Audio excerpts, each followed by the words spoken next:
The critical illness notice was issued the day before yesterday, and I was cuckolded yesterday. After being diagnosed with terminal bone cancer, I simply rented a rundown shack to wait for death. Bored out of my mind, I clicked on a piece of malware that had forcefully downloaded itself to my phone, and adopted a cyber magic girlfriend who had her magic core gouged out and was on the verge of starving to death. Little did I know, the one newbie pack I casually bought for her in the game wouldn't just allow her to defy her fate in the magical world. I always thought it was just a game, until one day, my cyber girlfriend gave me a bottle of high-tier magic potion. The next second, that very potion appeared directly in my hand. It seems I don't have to die after all. My name is Silas, a college student who was just diagnosed with mid to late stage cancer. The day after the diagnosis, my girlfriend, who had solemnly vowed to stick with me through thick and thin, bought a Greyhound bus ticket overnight and ran away. I only had $5,000 left in my card. Throwing this money into the hospital wouldn't even make a splash. I simply dropped out of school, rented a single room next to the wetlands park, and planned to wait for death quietly. Just as I was lying in bed waiting for death, an ad that couldn't be deleted suddenly forced its way onto my phone screen. Installation complete.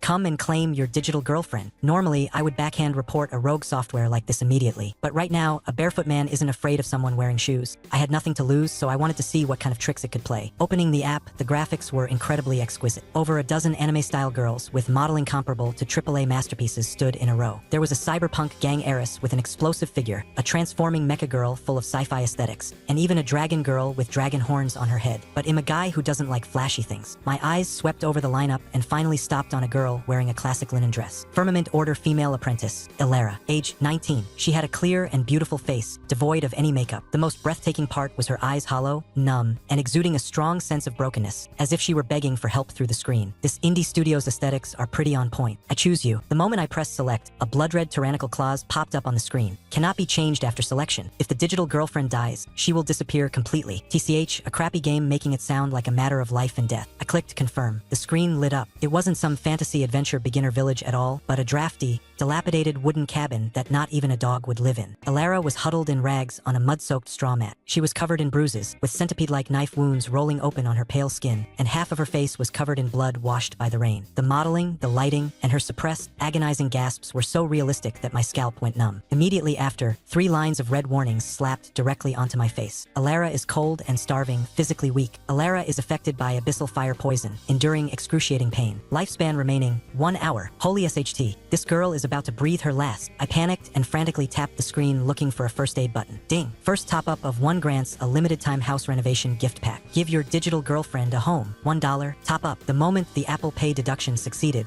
golden light burst forth on the screen. The broken wooden cabin seemed to have been blessed by a miracle. The straw mat visibly transformed into a solid wood bed covered with a velvet duvet. The dilapidated wooden walls instantly restructured into brick and stone, and even a fireplace and classic carved tables and chairs appeared out of thin air. I stared fixedly at the screen. Elara's interactive feedback was incredible. First, she was stunned, then she fearfully shrank under the bed. It took her quite a while before she carefully crawled out like a frightened kitten. She touched the soft bedding, her eyes full of disbelief. Even the spot where she sat on the mattress showed extremely realistic gravity depression and wrinkle rebound. I was absolutely dumbfounded. This physics engine, these micro-expression sets, a god-tier game. Before I could finish marveling, the system's predatory top-up combo arrived. Top up 5 to add a new dress. Top up 10 to set out a royal nutritious feast. I usually don't spend more than $8 on takeout, but top up 15 to acquire her background report. Top up 30 to add 3 epic grade Stormflame runes for self-defense. King top up. In just 2 minutes, I threw over $100 into it. The room was completely renewed. The table was filled with roast turkey and beef Wellington, and 3 gleaming golden magic runes were pasted on the door. In the game, Elara was completely terrified by this miracle of creation out of thin air. She hid under the bed and refused to come out, revealing only one pale, trembling little foot. Taking advantage of this gap, I opened the medical report that had just been generated for her. One look at it, and I wanted to murder someone. This girl's situation was absolutely tragic. She was originally a core apprentice of the Firmament Order. Just because she accidentally scratched the shoulder of the manipulative Green Tea junior sister Seraphina during the Order's martial arts tournament, holy crap, all the men in the entire Crimson Spire turned completely evil. The eldest senior brother crippled her mana, her mentor pulled out her magic core, the second senior brother forced a low-quality abyssal fire poison potion down her throat, the third senior brother expelled her from the Order, and the fourth senior brother was even more ruthless, tricked her down the mountain and threw her heavily injured body directly into the wild forest, which was swarming with magical beasts, to wait for death. Are this group of hyper-macho simps sick in the head? As I was cursing, Elara on the screen finally couldn't resist the aroma and crawled out from under the bed. She swallowed hard looking at the roast meat on the table, her stomach growling, but she didn't dare to touch the knife and fork. She knelt on one knee to the empty air, clasping her hands together. Junior Elara boldly requests Lord God to show yourself. If the Lord is unwilling to appear, Elara will not touch a single bite of this food even if I starve to death. A pop-up appeared on the screen. Do you allow Alara to eat? I clicked allow. A grand system notification immediately rang out in the void. Alara wept tears of joy, grabbed the roast meat, and wolfed it down, even chewing and swallowing the bones. After eating, she obediently took a napkin to wipe the grease from the corners of her mouth and carried the plate outside to catch rainwater to wash the dishes. So sensible, just like a little punching bag. But just as I switched to the world map to check the surrounding environment, my heart suddenly tightened. 5 glaring red dots were approaching Alara's cabin at insane speeds. Zooming in, they were 5 shadow direwolves, built like buffaloes with blood-red eyes, and Alara was still foolishly washing the plate on the porch outside. I frantically tapped the screen, but the only thing that popped up was a fatal prompt. Top up 15 to purchase a telepathic voice scroll. No time to worry about the money. Top up. I pressed the scroll icon on the screen and roared, "Monster Siege, fall back into the house immediately." In the game, it was as if the god of the sky dropped a voice of thunder. Alara was startled, dropped the plate, scrambled back into the house, and forcefully barricaded the door. The next second, 3 shadow wolves shattered the curtain of rain, lunging straight at the door with their bloody maws wide open. Boom! The storm flame rune pasted on the door triggered instantly. Blinding lightning and raging fire exploded. 2 of the shadow wolves didn't even have time to let out a yelp before they were instantly turned to ash. Only the smell of burnt meat remained in the air. The remaining 3 shadow wolves were scared out of their wits and split up, trying to flank and sneak attack from the windows and the roof. Boom! Boom! The runes on the windows detonated one after another, resulting in 2 more charred lumps falling to the ground. The final shadow wolf didn't even look back, tucking its tail and sprinting madly into the deep mountain forest. Server launch special offer. Do you wish to purchase the lightning scroll to punish the fleeing magical beast? Only 45. If you cut the weeds but don't dig up the roots, they'll grow back with the spring breeze. What if this beast goes back and calls for backup? Top up. Instantly, a golden bolt of lightning as thick as a barrel struck down from the sky, accurately hitting the fleeing shadow wolf in the rain. Only a burning crater was left in its place. 5 monsters wiped out in half a minute. Alara slumped to the floor, looking at the raging thunder and fire outside the window, her face full of disbelief. Then, she pushed open the door, knelt on both knees facing the torrential rain, and kowtowed heavily to the sky. Junior Alara thanks Lord God for the grace of saving my life. Watching her survivor-like appearance, I suddenly felt that the $100+ I spent was completely worth it. With the crisis resolved, I took a closer look at her status bar. This girl was suffering from 5 fatal debuffs: damaged foundation, shattered mana star sea, fire poison devouring body, inner demons breeding, and severed mana circuits. She tried to rely on meditation to recover her mana, but the progress bar dropped instead of increasing, making her so anxious she coughed up blood. I wanted to help her, but opening the shop, it was full of extortionate, sky-high prices. The only thing I could afford was the Crazy Thursday special high-tier mana gathering array, 30 for 10 hours. Buy 10 top-quality mana crystals radiating rich magical energy, plus 8 glittering golden array flags, smashed directly at Alara's feet, automatically forming a supermassive array. Alara looked at the mana crystals on the ground, her jaw almost dropping. In the magical world, these were treasures that even demigod-level ancient monsters had to pinch pennies to use, yet this mysterious lord casually threw them around like garbage. What a reckless waste of heaven's gifts. She wiped the tears from the corners of her eyes, not daring to waste a single shred of my kindness. She immediately sat cross-legged and madly absorbed the rich mana that had liquefied within the array. Watching her steadily rising experience bar, I put down my phone in satisfaction. In order to support this game, I made a decision. I planned to go back to my old profession of streaming on Twitch to make money. I was going to carry the identity of someone with late-stage bone cancer and go climb Pike's Peak. Every bit earned is a bit gained. Even if I die, I want this girl to survive in the game. Sleeping until midnight, the alarm I set woke me up. Picking up the phone, the gathering array had just expired. The array flags had dimmed, and the crystals had turned to ash. But Alara's complexion was much rosier, and the realm above her head had successfully broken through to Junior Magic Apprentice. Just as I was about to breathe a sigh of relief, the screen was instantly filled with top-up pop-ups. Digital Girlfriend Shop officially open. Monthly card special. First purchase only $299. Daily free mana crystals and potion supplies, plus 1 free divine mana infusion. I took a deep breath. This indie studio really dares to open a lion's mouth. But watching Alara still furrowing her brows due to the fire poison in her body, I gritted my teeth and directly pressed Face ID to pay. Who cares? I don't have many days left to live anyway, and 1,000 gold can't buy my happiness. 2 bulging silk pouches fell from the sky and landed on Alara's table. She poked them curiously and opened the first bag. With a clatter, 50 basic mana crystals rolled out. This was a core apprentice's monthly stipend. She then opened the second brocade box, which contained an impurity-free, ruby-like potion. Epic grade potent restoration potion, Alara exclaimed, her eyes instantly turning red. Whether it was the crystals or the magic potion, they were tailor-made lifesavers. She bowed deeply to the empty air, swearing to prepare a thank you gift for me. Right then, a system prompt popped up on my face. Alara is about to begin healing. Do you wish to use the divine mana infusion opportunity to heal her personally? I froze. Personally? How personally? Clicking confirm, I chose a rather pretentious line. Make it quick, I am very busy. Hearing the voice coming from the void, Alara's face instantly turned bright red. She pinched the hem of her skirt and stuttered, "MME Lord, Alara is too dirty. Could you allow me to wash up first? This game even has a bathing scene? I decisively agreed. Alara walked into the bathroom. As an honorable gentleman, I tentatively tapped my finger on the bathroom door. Insufficient affinity cannot peak.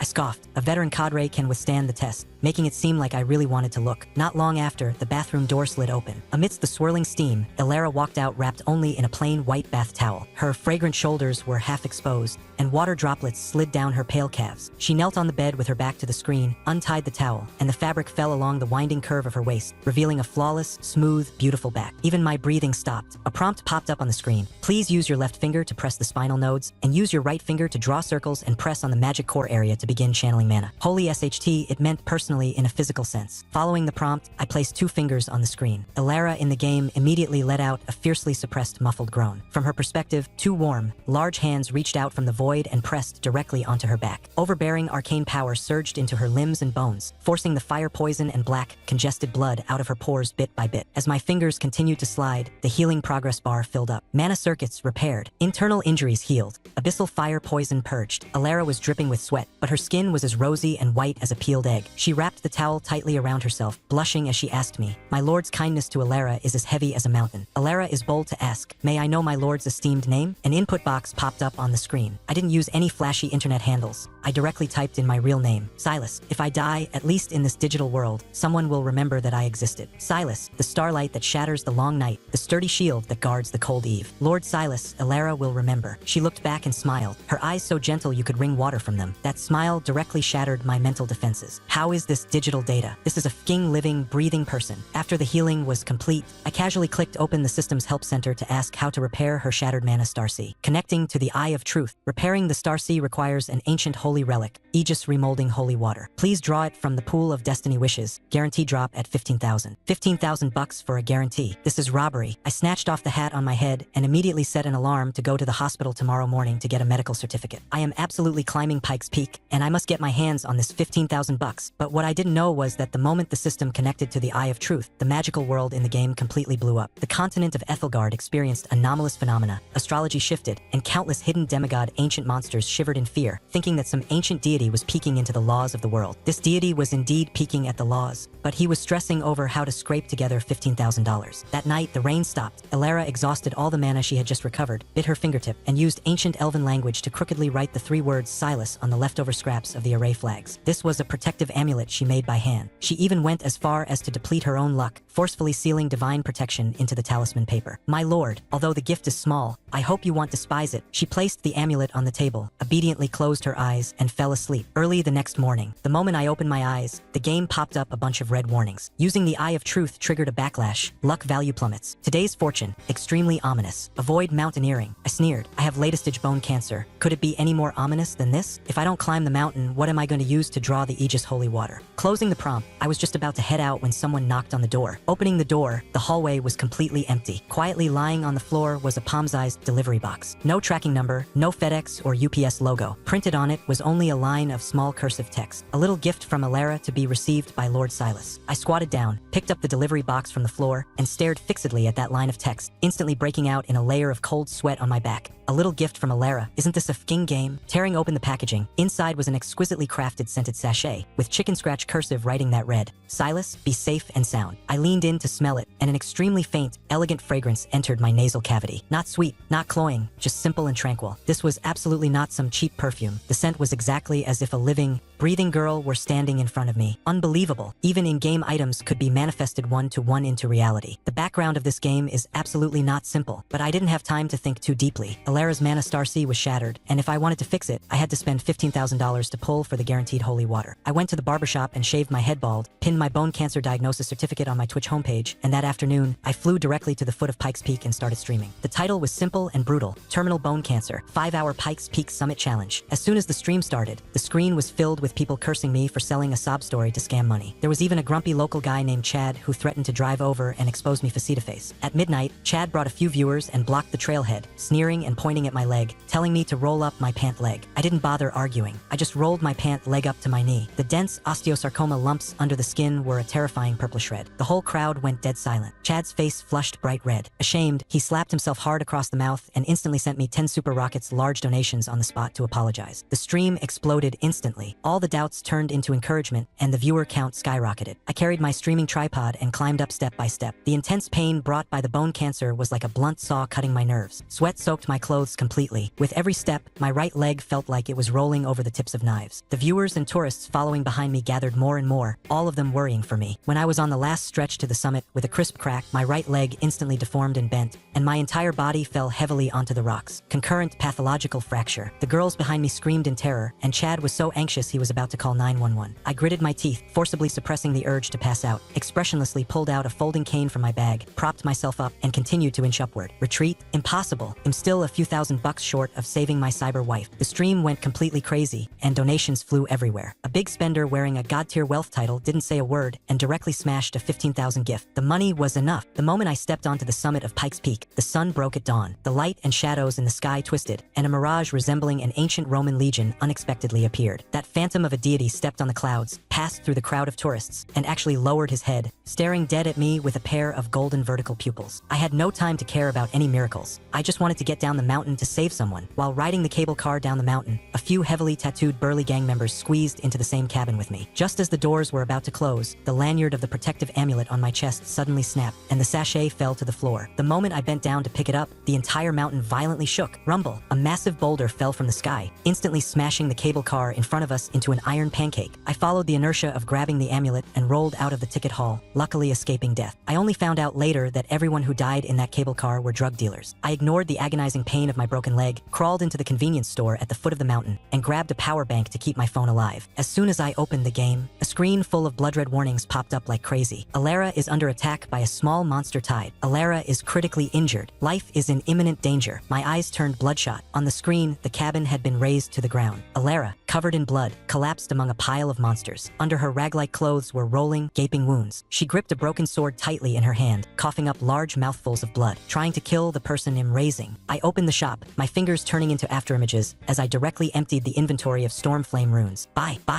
Over 200 lightning and fire runes rained down from the sky like they were free, instantly blasting the area around Alara into a purgatory of thunder. The monsters were all blasted into ash. Even the vicious female supporting character hiding in the shadows, who had secretly used a beast-luring incense, was locked onto by an epic-grade rune I used and was struck until her soul was destroyed on the spot. The crisis was lifted, but Alara's health bar was empty. She passed out, not even having the strength to drink a potion. The system was so hardcore it made one's hair stand on end. Cannot autonomously swallow recovery potions. I quickly clicked on the Eye of Truth for help. System prompt. Spend 1,500 to purchase the Lost Secret Art Holy Spirit Acupoint Piercing Technique to heal her. Top up. I didn't even blink. After spending the money to buy the skill and the mithril needle consumables, an acupoint map of Alara immediately popped up on the screen. Holding the phone, my fingers tapped madly on the screen, left finger pressing, right finger drawing Circlisa's virtual silver needles, precisely pierced into her acupoints one by one. Then, I ground the recovery potion and sprinkled it on her wounds. The wounds healed at a visible speed, and Alara finally kept her life. Just as I breathed a sigh of relief, my phone screen went black from a dead battery. I only then realized that I had already been taken to a hospital ward by an ambulance. In the adjacent bed lay an old man with a broken leg, and coincidentally, a set of Chinese silver needles viewed as alternative therapy tools in the West was placed on his nightstand. Looking at that set of needles, my hands suddenly felt extremely itchy. The muscle memory of applying needles in the game was actually deeply carved into my brain. I grabbed the silver needles and, following the techniques from the game, madly pierced my fractured and swollen right leg. 36 silver needles fell, rotating and piercing the acupoints. The moment I pulled the needles out, the purplish red congested blood in my right leg miraculously faded. Holy crap, I'm a genius. The medical skills from this game actually work in reality. Without a second word, I refused the inpatient surgery, bought that set of silver needles at the pharmacy, and limped on my crutch into a burger joint, plugging in the power bank to go online again. The $15,000 in sponsorship fees had arrived in my account. Pool of destiny wishes, all in. Golden lights flashed continuously. 1,000 pulls hit the pity guarantee, and a crystal clear Aegis remolding holy water lay quietly in my inventory. In the game, Alara had just woken up, her face full of despair. I pressed the telepathic voice scroll and directly threw the holy water onto her table. This is the holy water that can restore your mana star C. Drink it quickly. Alara looked at this bottle of holy water radiating peerless magical energy, trembling all over in fear. She knew how precious this thing was and refused to take it even if it meant death. My lord, this holy water is too precious. Elara cannot repay it. I cannot take it. You think I can't handle an AI? I roared. Cut the crap. This thing is useless to me. I just caused such a huge commotion. If you don't drink it, you're just making trouble for me. Elara's eyes turned red. She suddenly fell to one knee, placed her right fist over her chest, and made a sacred vow to the sky. Elara has received my lord's immense grace and has no way to repay it. In the future, if my lord has any orders, even if it means crossing mountains of blades and seas of fire, or entering the bottomless hell, Elara will not hesitate to die 10,000 deaths. The vow triggered a resonance with the laws of the world, and a fierce wind whipped up her long hair. She held up the holy water and swallowed it in one gulp. Boom! The sky in the game was instantly torn apart by a heaven-piercing blue light. Mana turned into a tornado shooting straight into the clouds. All the old monsters of the continent of Ethelgard were alarmed. Countless red dots pounced toward the wild forest like mad dogs. The system came to stir up trouble again. A holy relic has appeared, causing a tremor in all directions. Do you wish to top up 5 to conceal the heavenly secrets? I paid while cursing. The blue light dissipated instantly, and those big shots of the magical world ran around the mountains like headless flies, completely unable to find any trace of Elara. Looking at Elara on the screen, who was regaining her vitality and beginning to remold her mana, Starcy, I let out a long breath of relief. While she was meditating to absorb the potion's power, I opened my inventory, preparing to tally the loot from the 1,000 pulls just now. Among a pile of junk runes and crystals, my eyes instantly locked onto the last slot. Lying quietly, there was a mysterious data slate radiating dazzling golden light. Clicking it open, it was a mythic-grade cultivation method, the Astral Blade Codex. I was ecstatic. This was the ultimate skill of a magic swordsman. I couldn't wait to impart it to Elara. As a result, a red warning popped up on the screen. Players must cultivate the sword technique to the initial glimpse realm before imparting it. Following that, the front camera automatically turned on, and a transparent little figure appeared on the screen, striking a classic knight stance, standing on one leg, holding a sword vertically in front. I was numb. This crappy game is making me practice swordplay in reality, and I have to do it. Left with no choice, I gritted my teeth, pulled out the drying rack from the hotel wardrobe, dragged my cast-covered crippled leg, and clumsily struck the pose facing the screen. I held it for a full hour, my back completely soaked in sweat, and the progress bar only crawled up by 1%. I collapsed on the floor, feeling like all the bones in my body were about to fall apart. Just then, a muffled thump came from outside the door. Pushing the door open, a black, furry kitten was lying prone on the floor. Its hind legs were mangled with blood and flesh, and there were a few raptor feathers on its back. It was probably snatched midair by an eagle and dropped. I picked it up, brought it inside, and stuffed it into a shoebox. It was the middle of the night, so I couldn't go to a pet hospital. I pulled out the silver needles I bought during the day and gestured at it. An acupoint map of a cat instantly surfaced in my mind. I pinched the needle, my technique as fast as lightning. After a few pricks, the wound on the kitten's back immediately stopped bleeding and scabbed over. I turned around happily to go take a shower, completely unaware that the black cat behind me suddenly opened its eyes, revealing a pair of golden vertical pupils. It stared dead at me, its eyes full of greedy, murderous intent. It was actually a hellbeast. When I came back from the shower, a major event happened in the game. After Elara swallowed the remolding holy water, the remolding of her mana Starcy reached its final critical juncture. Sitting cross-legged on the bed, a magic array pattern blooming with blue light actually condensed at her lower abdomen. A perfect grade Starcy. The system immediately popped up a warning. A perfect Starcy has attracted the peeping of an undead monarch. Do you wish to purchase the Guardian package? Flipping through the list, the cheapest package was 30. Top up. Right after the money was deducted, the sky on the screen was instantly obscured by a cloud of blood-red mist. The demigod-level necromancer Malachar hovered in midair, letting out a piercing, maniacal laugh. He slammed his palm down, and the death aura formed a sky-covering bloody hand, crashing straight toward Elara's cabin. I sneered and frantically tapped the screen with my fingers. The lightning and fire barrier I just bought activated instantly. The array runes all over the ground lit up,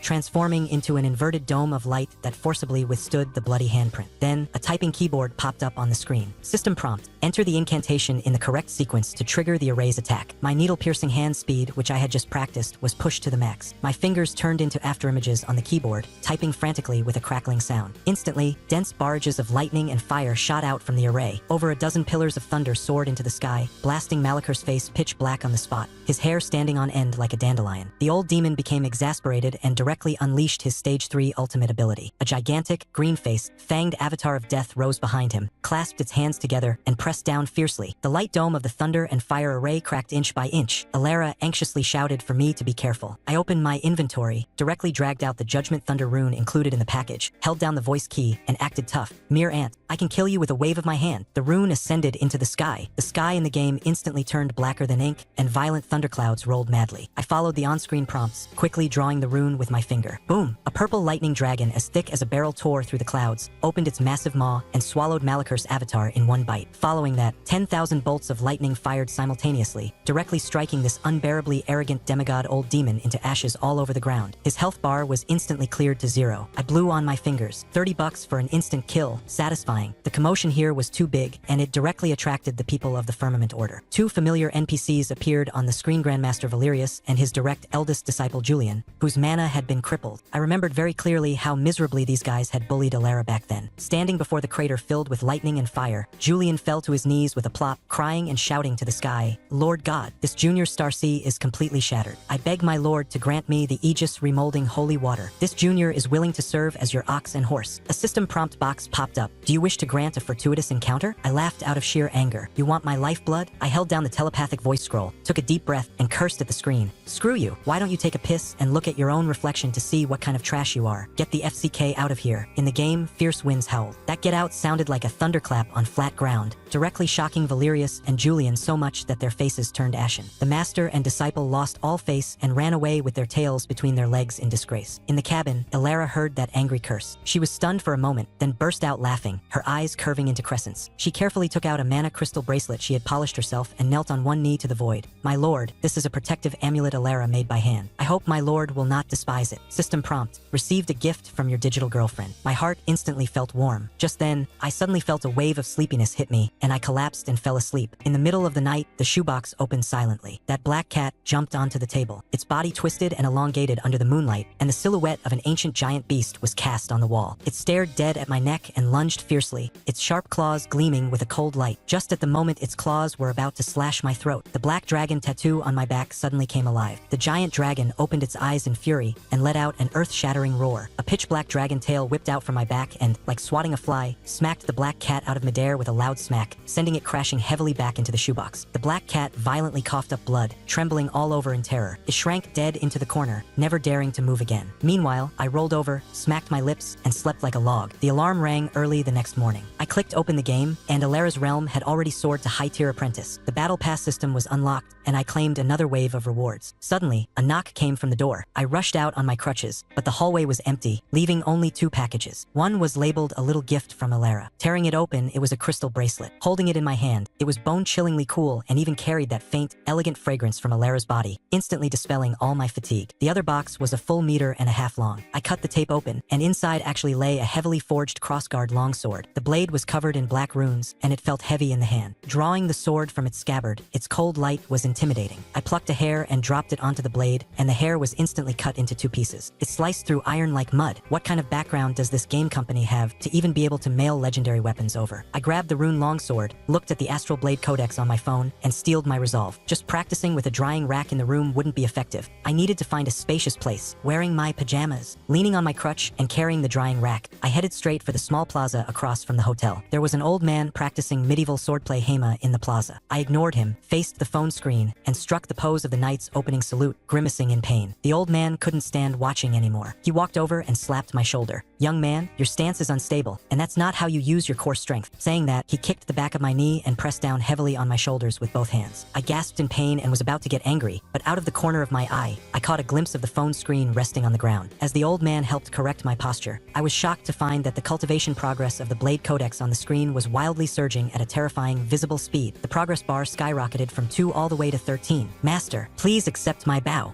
I threw down the drying rack, turned around, and immediately bowed to the old man. Old Arthur felt comfortable all over being called master by me. Smiling, he continued to help me adjust my lower stance. But when his hands touched the cast on my right leg, and then the hard osteosarcoma lumps under the skin, the old man's expression instantly changed. He grabbed my pulse. A few seconds later, cold sweat dripped down his forehead. 10 deaths, no life. He looked at me, his lips trembling. "Old man, you have a sharp eye." I grinned, my face full of calmness. "Latest stage bone cancer. I don't have many days left to live. While I can still breathe, I'm doing things I didn't dare to do before. Just treat it as experiencing retired life in advance." The old man opened his mouth but couldn't speak for a long time. He looked at me, his eyes full of sorrow. Finally, he let out a long sigh and told me to come every morning. he would personally instruct me in swordplay. Returning to the hotel, I rubbed my chin and pondered. Last night, holding the drying rack for half an hour made my whole body fall apart. Today, I practiced for 5 or 6 hours without breakfast, and I didn't feel tired at all. I could even remember the force-exerting techniques of complex sword moves after just seeing them once. I understood. Although the cancer cells were taking my life, they had accidentally activated my genetic potential. Since that's the case, I absolutely cannot waste this photographic memory talent. I pulled out my phone, my eyes locking onto the skill upgrade panel in the game. Holy Spirit Acupoint Piercing Technique Advanced LV2 Mana Circuit Opening. Requires applying needles 1,000 times or top up 150. 1,000 times? Where would I find the time for that? It's just 150 bucks. Top up. As the bank card deduction succeeded, the skill icon radiated golden light. The advanced needle technique was officially activated. At this very moment, Alara in the game also experienced a qualitative leap. The power of the perfect mana Star Sea completely erupted. Overnight, her cultivation level soared wildly, directly breaking through to peak apprentice, on the verge of stepping into the realm of an official mage. But right at this moment, a sudden mutation occurred. Alara on the screen suddenly turned deathly pale, breaking out in cold sweat, with a trace of black blood leaking from the corner of her mouth. A blood red warning popped up on the status bar. Encountered inner demon attack. Deep in her consciousness, those hypocrites from the Firmament Order transformed into gigantic ghost faces, tightly surrounding her. Mentor Alaric glared in fury. Alara, you injured your fellow junior sister, devoid of benevolence and righteousness. Being expelled from the Order, even death cannot wipe out your crimes. Eldest senior brother Lucius' face was full of sarcasm. Just based on you, a cripple, you still want to become a mage? How utterly laughable. Several other senior brothers pointed at her nose and cursed vilely, demanding she spit out the potion she drank. And behind all the ghost faces, the White Lotus junior sister Seraphina, who had stolen everything from her, was hiding in the crowd, covering her mouth and giggling coquettishly. Senior sister Alara, people like you don't deserve to live. Just disappear. Sentence after sentence of vicious curses turned into sharp blades, slicing Alara's soul into 1,000 pieces. Watching the screen, my anger flared. These animals are bullying her too much. I decisively clicked on the Eye of Truth and spent money to look up a guide. System prompt. To break the inner demon, she must return to the Firmament Order and sever the karma. Bonus. 1 bottle of epic grade heart protection potion. I immediately fed the potion into Alara's mouth and activated the needle application mode. The phone screen instantly split into 2. The thin linen undershirt was soaked with sweat, clinging tightly to her skin. I was in no mood to appreciate this erotic scene. My eyes were locked onto the lit golden magic nodes. Left finger pressing, right fingers flying together, arcane mana turned into silver needles, piercing accurately. In the illusion, Alara was being dragged toward the abyss by countless ghost hands. Suddenly, a clear, ringing sword hum slashed through the darkness. A blinding sword light descended from the sky, instantly cleaving those ugly ghost faces into flying ash. She looked up and vaguely saw a white-haired figure in black clothes holding a sword standing in the light, with a 5-clawed black dragon coiled around him, roaring at the sky. My lord, Alara abruptly opened her eyes, awakening from the illusion. The inner demons retreated, and she lay on the bed drenched in sweat. Waves of tingling numbness came from her abdomen and waist, as 2 invisible mana hands roamed over her body, massaging her. She instantly realized who was helping her heal, and her entire face turned so red it looked like it was about to drip blood. Just as I was about to withdraw my hands, a series of violent knocks came from outside the cabin. Alara, open the door. I know you're in there. Eldest senior brother Lucius. This bastard followed the traces of yesterday's magical battle and found his way here. He acutely sensed the mana fluctuations of the peak level inside the house. Seeing that Alara wouldn't open the door, he raised his staff, intending to blast the wooden door to pieces with an explosive fireball. The system popped up 3 options. 1. Blast him away with 1 strike. 2. Suppress him with aura. 3. Shatter his eardrums will be deemed a dark mage. The option to kill him didn't even have a top-up channel. This meant the son of a BTCH had to be left for Alara to deal with personally. I chose option 2 without hesitation. Outside the house, before Lucius' fireball even touched the door panel, a terrifying aura resembling a massive mountain crashed down. Crack! The sound of bone fracturing was crisp and ear-piercing. Lucius' knees smashed heavily, shattering the floor tiles. His entire body was firmly pressed to the ground, unable to even lift his head.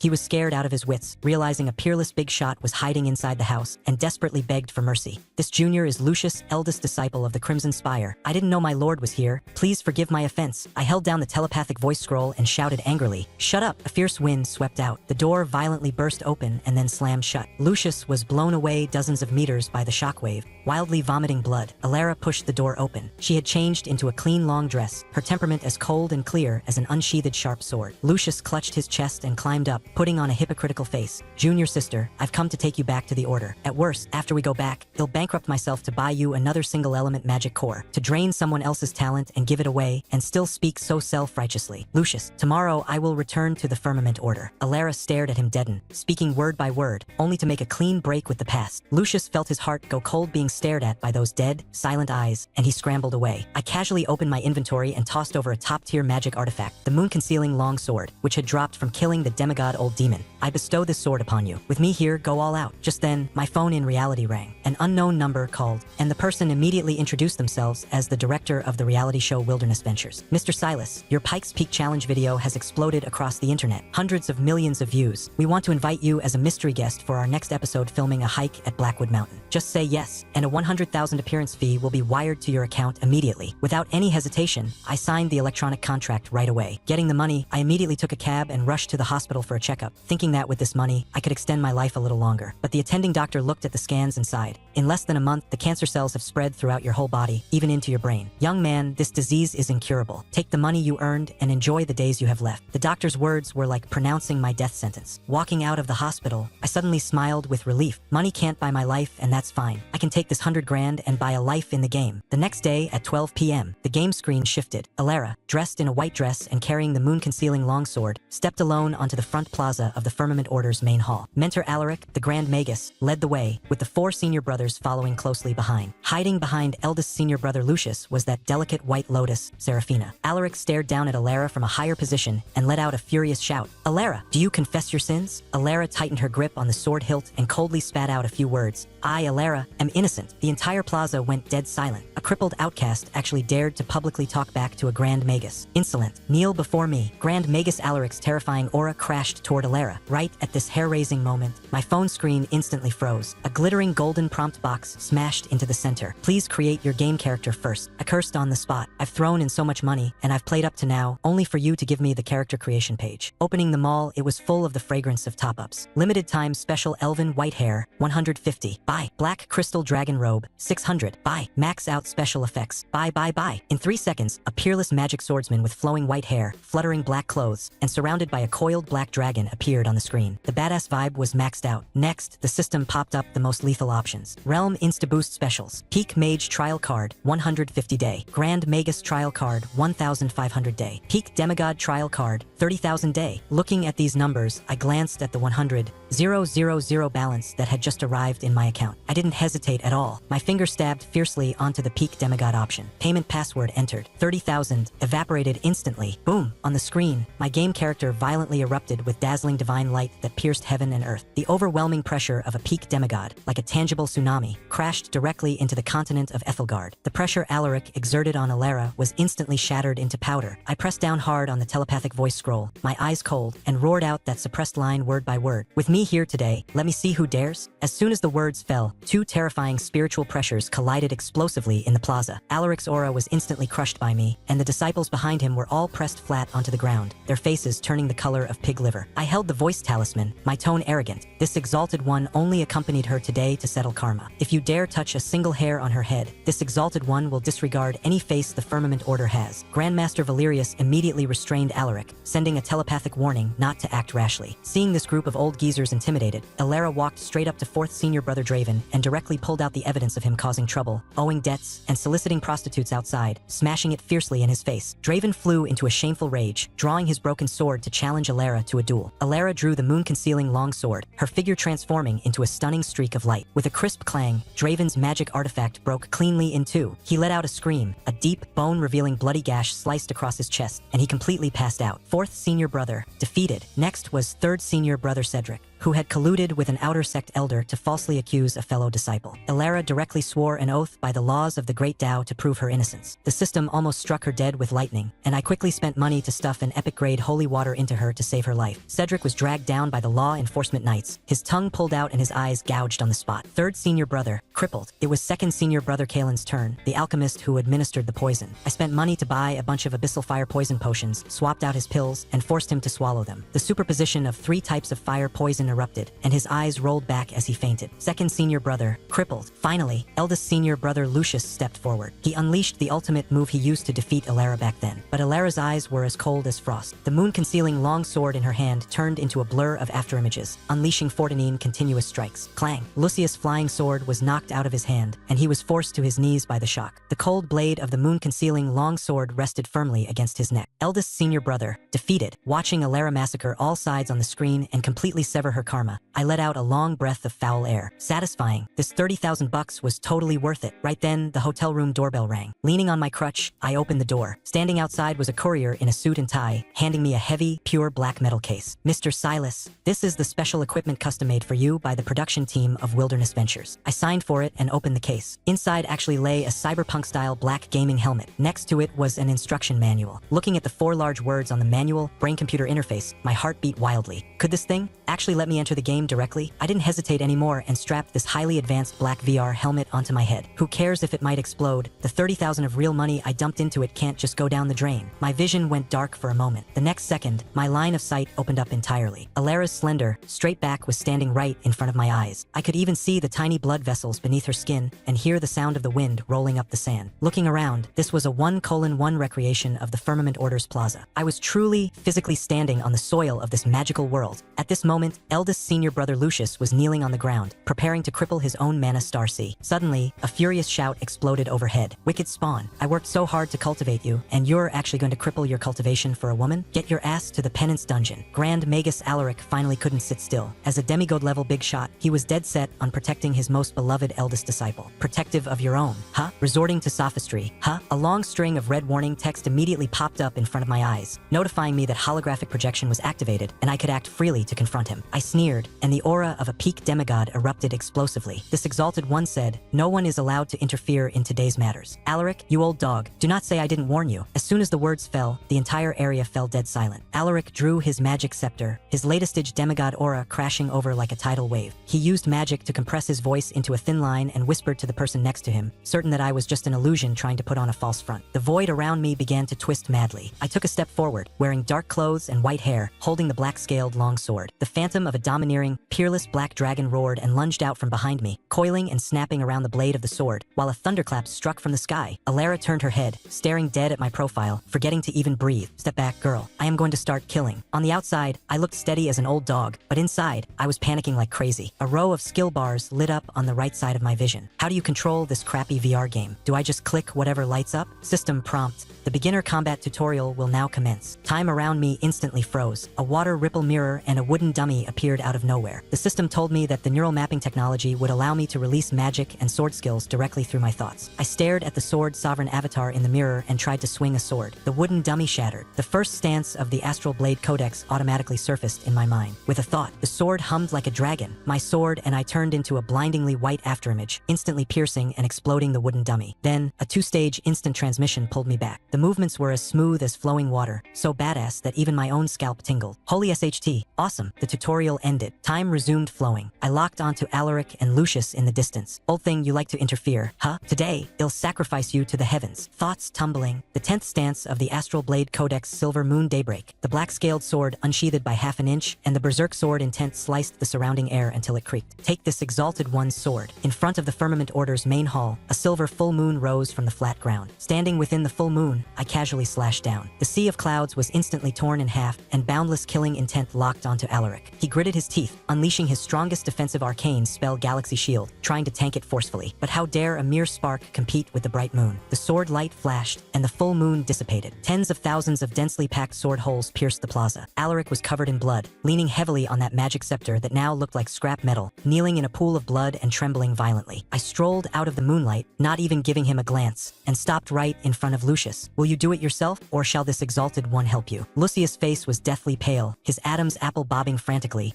"I'll do it myself." He struck a backhanded palm onto his lower abdomen. A muffled thud echoed as his mana reversed flow. Clutching his shattered star sea, he rolled around on the ground in excruciating pain like a dying dog. I turned and walked toward Seraphina, who was shivering in fear. This green tea BTSH put on the act of a frightened deer, tears welling up in her eyes. But floating clearly in my vision was her status panel. Seraphina, 347 years old, mid-stage demigod, self-sealed, innate succubus bloodline. A top-tier hidden old monster. Huh? What was even more fatal was that because I tried too hard to act tough just now, my mana bar was empty. I looked down at her expressionlessly, hand over Ilara's water element magic core. Seraphina clenched her teeth and refused to relent. If she undid her seal to fight me, her identity would definitely be exposed. After weighing the pros and cons, she pretended to be extremely wronged, puffed out her chest, and turned her head away. "My lord can take it directly." With a backhand, I went for all of the above. I reached out and grabbed fiercely. A system option popped up, and without hesitation, I ripped out the top-tier water core that originally belonged to Ilara, along with her hidden earth and wood dual cores, all at once, stuffing them into my my inventory, I gave her a meaningful look. Serafina was dumbfounded. Even a legendary realm expert couldn't see through her succubus bloodline disguise. She thought I was an abyssal demon lord who saw through her true background, and she was so scared she even stopped breathing. The people were beaten, revenge was taken, the items were obtained, and my mana was completely drained. Alara, let's go. Go? An extremely old voice suddenly sounded from behind. At some unknown moment, an old woman in white clothes, leaning on a dragon head walking stick, stood next to Alaric. There was no aura fluctuation at all, yet it made one's hair stand on end. The old woman slammed her walking stick onto the ground, and cyan ripples spread out. All the elders of the Firmament Order in the plaza fell to their knees with a thud. The hidden boss of the order, a mighty figure in the legendary realm, the Firmament High Priestess, beat the young ones, and the old ones come out. The fantasy web novel tropes really didn't deceive me. With half my face shadowed, I forced myself to stay calm. So you're the old monster hiding here? Heh. The entire crowd gasped in cold air. A demigod provoking a legend? Courting death. I knew perfectly well what was going on, and I frantically screamed at the system in my mind. Let me top up. Raise my realm to peak legendary. Realm not yet open and insufficient balance. Holy SHT. Imdoom. The High Priestess laughed in extreme anger. Behind her, a six-armed cyan stone avatar abruptly rose, covering the sky and the sun. Right at this critical moment, you have enraged the Firmament High Priestess. Please select multiple choices aloud. Option 1, 5 to buy a teleportation scroll to escape. Option 2, 15 to buy a latest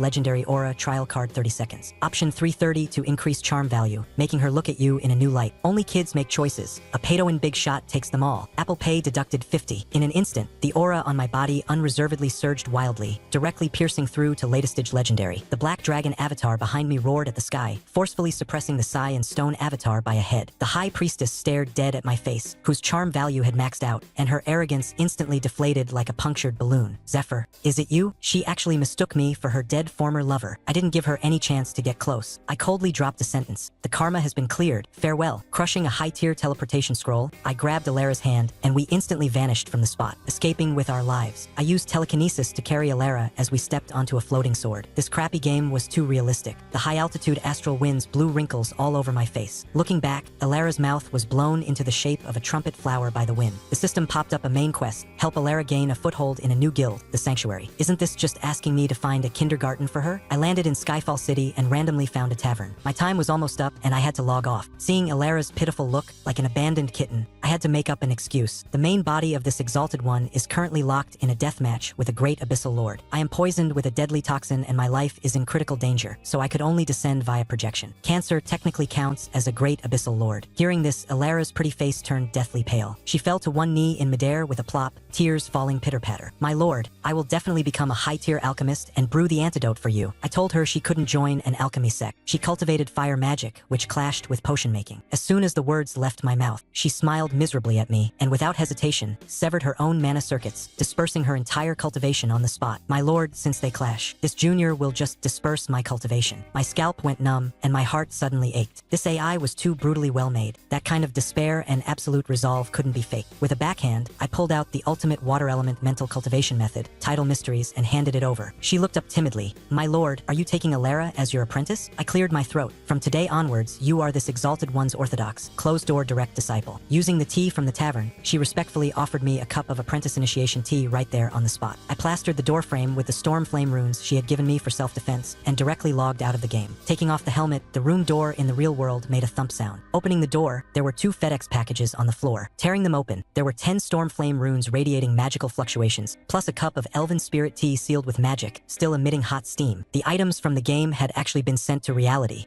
I gulped down that cup of tea. The lifespan countdown prompt box jumped crazily like an EKG and finally stopped steadily. I looked down at my cast-covered broken leg. Tearing it open, the fractured spot had completely healed. I found a razor blade to cut my finger, and the wound scabbed over instantly. I had become a superhuman with extreme regenerative abilities. The black cat hellhound cub in the cardboard box in the corner looked at the magic runes I had pasted on the window and shivered in terror. I didn't have time to care about it. Casually boiled some half-cooked rice, poured it into the cat bowl, grabbed my luggage, and headed straight to the airport. At the airport, as soon as I took 2 steps, I noticed countless pairs of eyes staring dead at me. In the restroom mirror, I was completely reborn. The otherworldly temperament of a magic cultivator fully erupted, and my skin was so good it glowed. Boarding the plane, the flight attendants were so enthusiastic they practically wanted to paste themselves onto me. The girl sitting next to me held it in until her face turned bright red, finally mustering the courage to hand me her phone, wanting to add my Instagram. My brain short-circuited. The immersion was too strong, and I sneered, "Heh, this is an airplane? Riding this exalted one's floating sword is much faster than this." The girl was terrified terrified and silently withdrew her hand. Meanwhile, at Skyfall City Plaza, as soon as Alara, possessing supreme water element affinity, appeared, she immediately caused a sensation across the whole plaza. An all-female reception mage from the Emerald Star Valley, which specialized in alchemy and healing arts, took a step ahead and brought Alara to meet her guild's heir in the luxurious tavern private room. The alluring heir, Elena, asked Alara through a red veil, "Do you have a mentor, male or female?" Alara answered honestly, "I do, a male." The temperature in the private room instantly dropped to the freezing point. "Get out." A violent surge of mana blasted Alara right out the door. The reception mage whispered an apology full of guilt. The young master was hurt by a man in the past, and now she hates men to the bone. No men are allowed within 50 miles of Emerald Star Valley. Even an extremely talented male mage who wants to join must castrate himself. Alara stood blankly on the street. To help cure my poison, she had to go to Emerald Star Valley to study medicine. Just then, a pale-faced male wizard wearing rouge and reeking of a disgusting perfume brought a group of people and blocked her path. "Little sister, you got kicked out by that crazy BTCH? Why not join our joyous sect? We can dual cultivate together and explore the mysteries of magic." One of the three great evil cults, the joyous sect. Alara's face was as cold as frost, strictly refusing,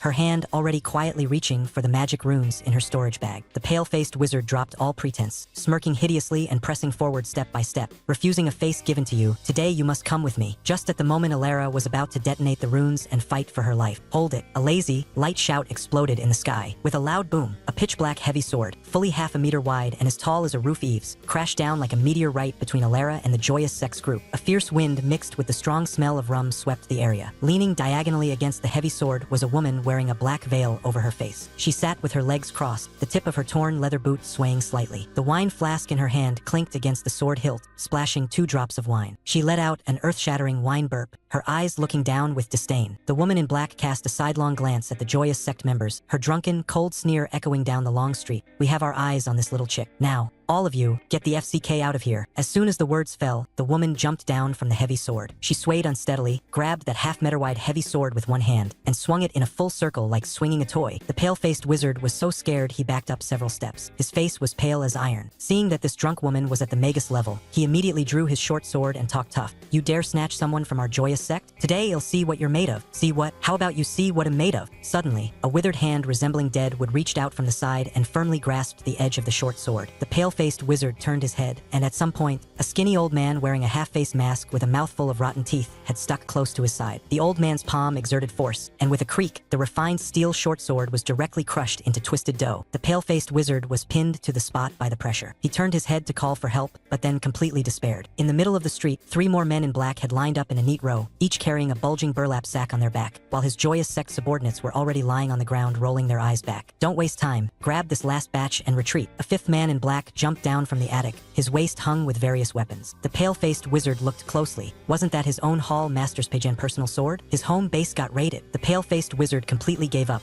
forcing a smile uglier than crying to beg for mercy. The old man bared his rotten teeth and sneered. "Magic artifacts, mana crystals, storage bags, even the amulet around your neck, take them all off and throw them on the ground." The old man didn't even spare the magic robe on his body. The pale-faced wizard was stripped down to his underwear, scrambling and flying away to save his life. Alara stood in place, shivering. This group of people in black was even more ruthless than the evil cult, but inexplicably, they lacked murderous intent. The old man came over smiling. "Little doll, your water element talent is not bad. Come join our guild." Alara honestly refused. "Senior, I want to be an alchemist. I need to go to Emerald Star Valley." The drunk woman let out a burp. "Our guild does alchemy too." Alara still wanted to decline, but the man on the attic ripped off his hood and shouted loudly, "Stop pretending. Listen up. We are members of the Firmament Order." The other 4 took off their masks one after another. The drunk woman opposite her revealed a flushed, charming, pretty face. Raising an eyebrow at Alara, "Little sister, we robbed someone else's stuff, and now you know our identity. Therefore, you must come with us." Alara was speechless. These guys blatantly had the guild tags of the Severed Steel Order hanging from their waists, yet they were pretending to be the Firmament Order. Before she could react, her world spun. The drunk woman grabbed her and hoisted her onto the floating sword. The fierce wind howled as they shot up into the sky. Alara subconsciously hugged the woman's waist tightly, and suddenly she wasn't afraid anymore, because she realized that these people, just like her mentor, never turned on their windproof shields when riding flying artifacts. Meanwhile, at Ascension Tower in Skyfall City, Emerald Star Valley's heir, Elena, woke up from unconsciousness holding her head. The floor was covered with mages from various sects, all knocked out by sleeping gas. She reached for her waist, her storage bag was gone. Her staff was gone. Even her jewelry had been stripped completely clean. Left glaringly on the wall was a huge abbreviation firmament and a provocative ghost face. Elena laughed out of extreme anger. The firmament order did this? If the firmament order did this, she would eat the incense ash on the floor. Out of everyone, only the people from the severed steel order were missing. Thinking about the character of those poor sword cultivators, it was absolutely those bastards trying to frame others. In the real world, I was sitting in the private car heading to film the reality show. Ever since I drank the spirit tea Alara gave me, my broken bone cancer leg completely healed overnight, and even a razor cut on my finger would scab instantly. Not only could I walk on the ground, but my physical fitness had undergone a terrifying mutation. My skin was so good it glowed, and my whole body exuded an otherworldly, sacred aura. On the way, the private car driver repeated the same sentence 3 times. Bro, you look f***ing awesome. He slapped his thigh wildly. I've driven hundreds of celebrities, and I've never seen anyone as handsome as you. Pure natural beauty that instantly kills them. With your aura, you're a living holy knight descending. That top-tier fresh meat idol, Zach, who's recording the show with you tonight, is just trash compared to you. But you gotta keep a low profile. He has a huge temper. Don't get into conflict with him. I sneered inwardly. I'm a cancer patient who could drop dead at any moment. Why would I get into a conflict with an actor? If he dares to start trouble, it'll teach him how to behave in minutes. At the foot of Blackwood Mountain, the Wilderness Ventures production crew, the top-tier idol Zach, made his grand finale entrance surrounded by a group of bodyguards. While everyone else was seriously preparing their night hiking gear, he arrived right on the dot and immediately started walking an invisible runway and striking poses for the cameras. Yo, I'm Zach, I'm super handsome, I look super handsome playing basketball, and I look super handsome climbing mountains. The live stream chat was instantly spammed by his brainless fans, filled with brother is so handsome and brother works so hard. The director was jumping up and down with anxiety. The show started streaming at 9 p.m., and only I, the mystery guest, hadn't arrived yet. Zach seized the opportunity and spoke sarcastically to the camera. I heard there's a mystery guest, making so many of us wait for just him. Such a big shot. I wonder if he's as handsome as me? The brainless fans immediately followed suit and flamed wildly. What kind of thing deserves to make brother wait? Just as the words fell. Excuse me, is this the Wilderness Ventures production team? From the edge of the cliff, my clear voice rang out. All the cameras instantly turned. The spotlight hit my face. A shiny bald head, leaning on my crutch with both hands. I stood in the mountain wind. Half of my face was bathed in the moonlight, like a holy priest. The other half was hidden in the shadows, exuding an abyssal demonic charm. The whole place went dead silent. Only one word remained in the minds of everyone in the production crew: handsome. Earth-shatteringly handsome. The live stream chat paused for a second, and then was completely washed anew. Holy SHT. Who is this mystery guest? He's too f***ing handsome. I announced my defection. This bald brother is 10,000 times more handsome than Zach. This aura is incredible. Pure, natural god-tier face. The director's eyes lit up, and he rushed over to shake my hand as if looking at a cash cow. Zach's face turned pale as iron. Seeing himself being marginalized, he immediately pointed at my crutch and started making trouble. Director, we are going to night hike Blackwood Mountain next. Taking a crippled person with us? Are you expecting us to accompany him hiking until tomorrow afternoon? I'm not looking down on the disabled, but with a body like that, he should lie at home, not come here to leech off a variety show's traffic. As soon as this was said, everyone was shocked. The netizens in the stream were stunned. This EQ was simply in the negatives. I didn't get angry at all and smiled freely at the camera. You're right, I am indeed a burden. Let me reintroduce myself. My name is Silas, a latest-stage bone cancer patient whose life is on a countdown. This might be my only chance in this life to summit Blackwood Mountain. Thank you all for witnessing my final journey. I am on my way. The wind blew across the mountain path. A few female makeup artists covered their mouths and started crying on the spot. Stella, the sweet girl starlet in the same group, had red rims around her eyes. The chat completely exploded with a unified stream of tearing up, respect, and Zach get out of the entertainment circle. Zach's manager was going crazy backstage, frantically sending messages ordering Zach to apologize to me. Zach gritted his teeth in anger. I, a dignified top-tier idol, apologized to a cripple. He firmly believed I was faking my illness to leech traffic and swore to completely tear off my disguise during the hike. The night hike began. To fight for screen time, Zach volunteered to lead the team. He sped up his pace, leading the main group sprinting on the pitch-black, steep mountain path, just to see me, the cripple, exhaust my stamina and show my true colors. The male celebrities traveling with us were panting heavily like dogs from exhaustion. Zach stopped, turned around sweating profusely, and mocked. Can you two grown men handle it or not? Look at Silas. A crippled person hasn't even broken a single drop of sweat and is following closely behind. His move was extremely venomous, praising me on the surface, but actually trying to guide everyone into suspecting I was faking my illness. Sure enough,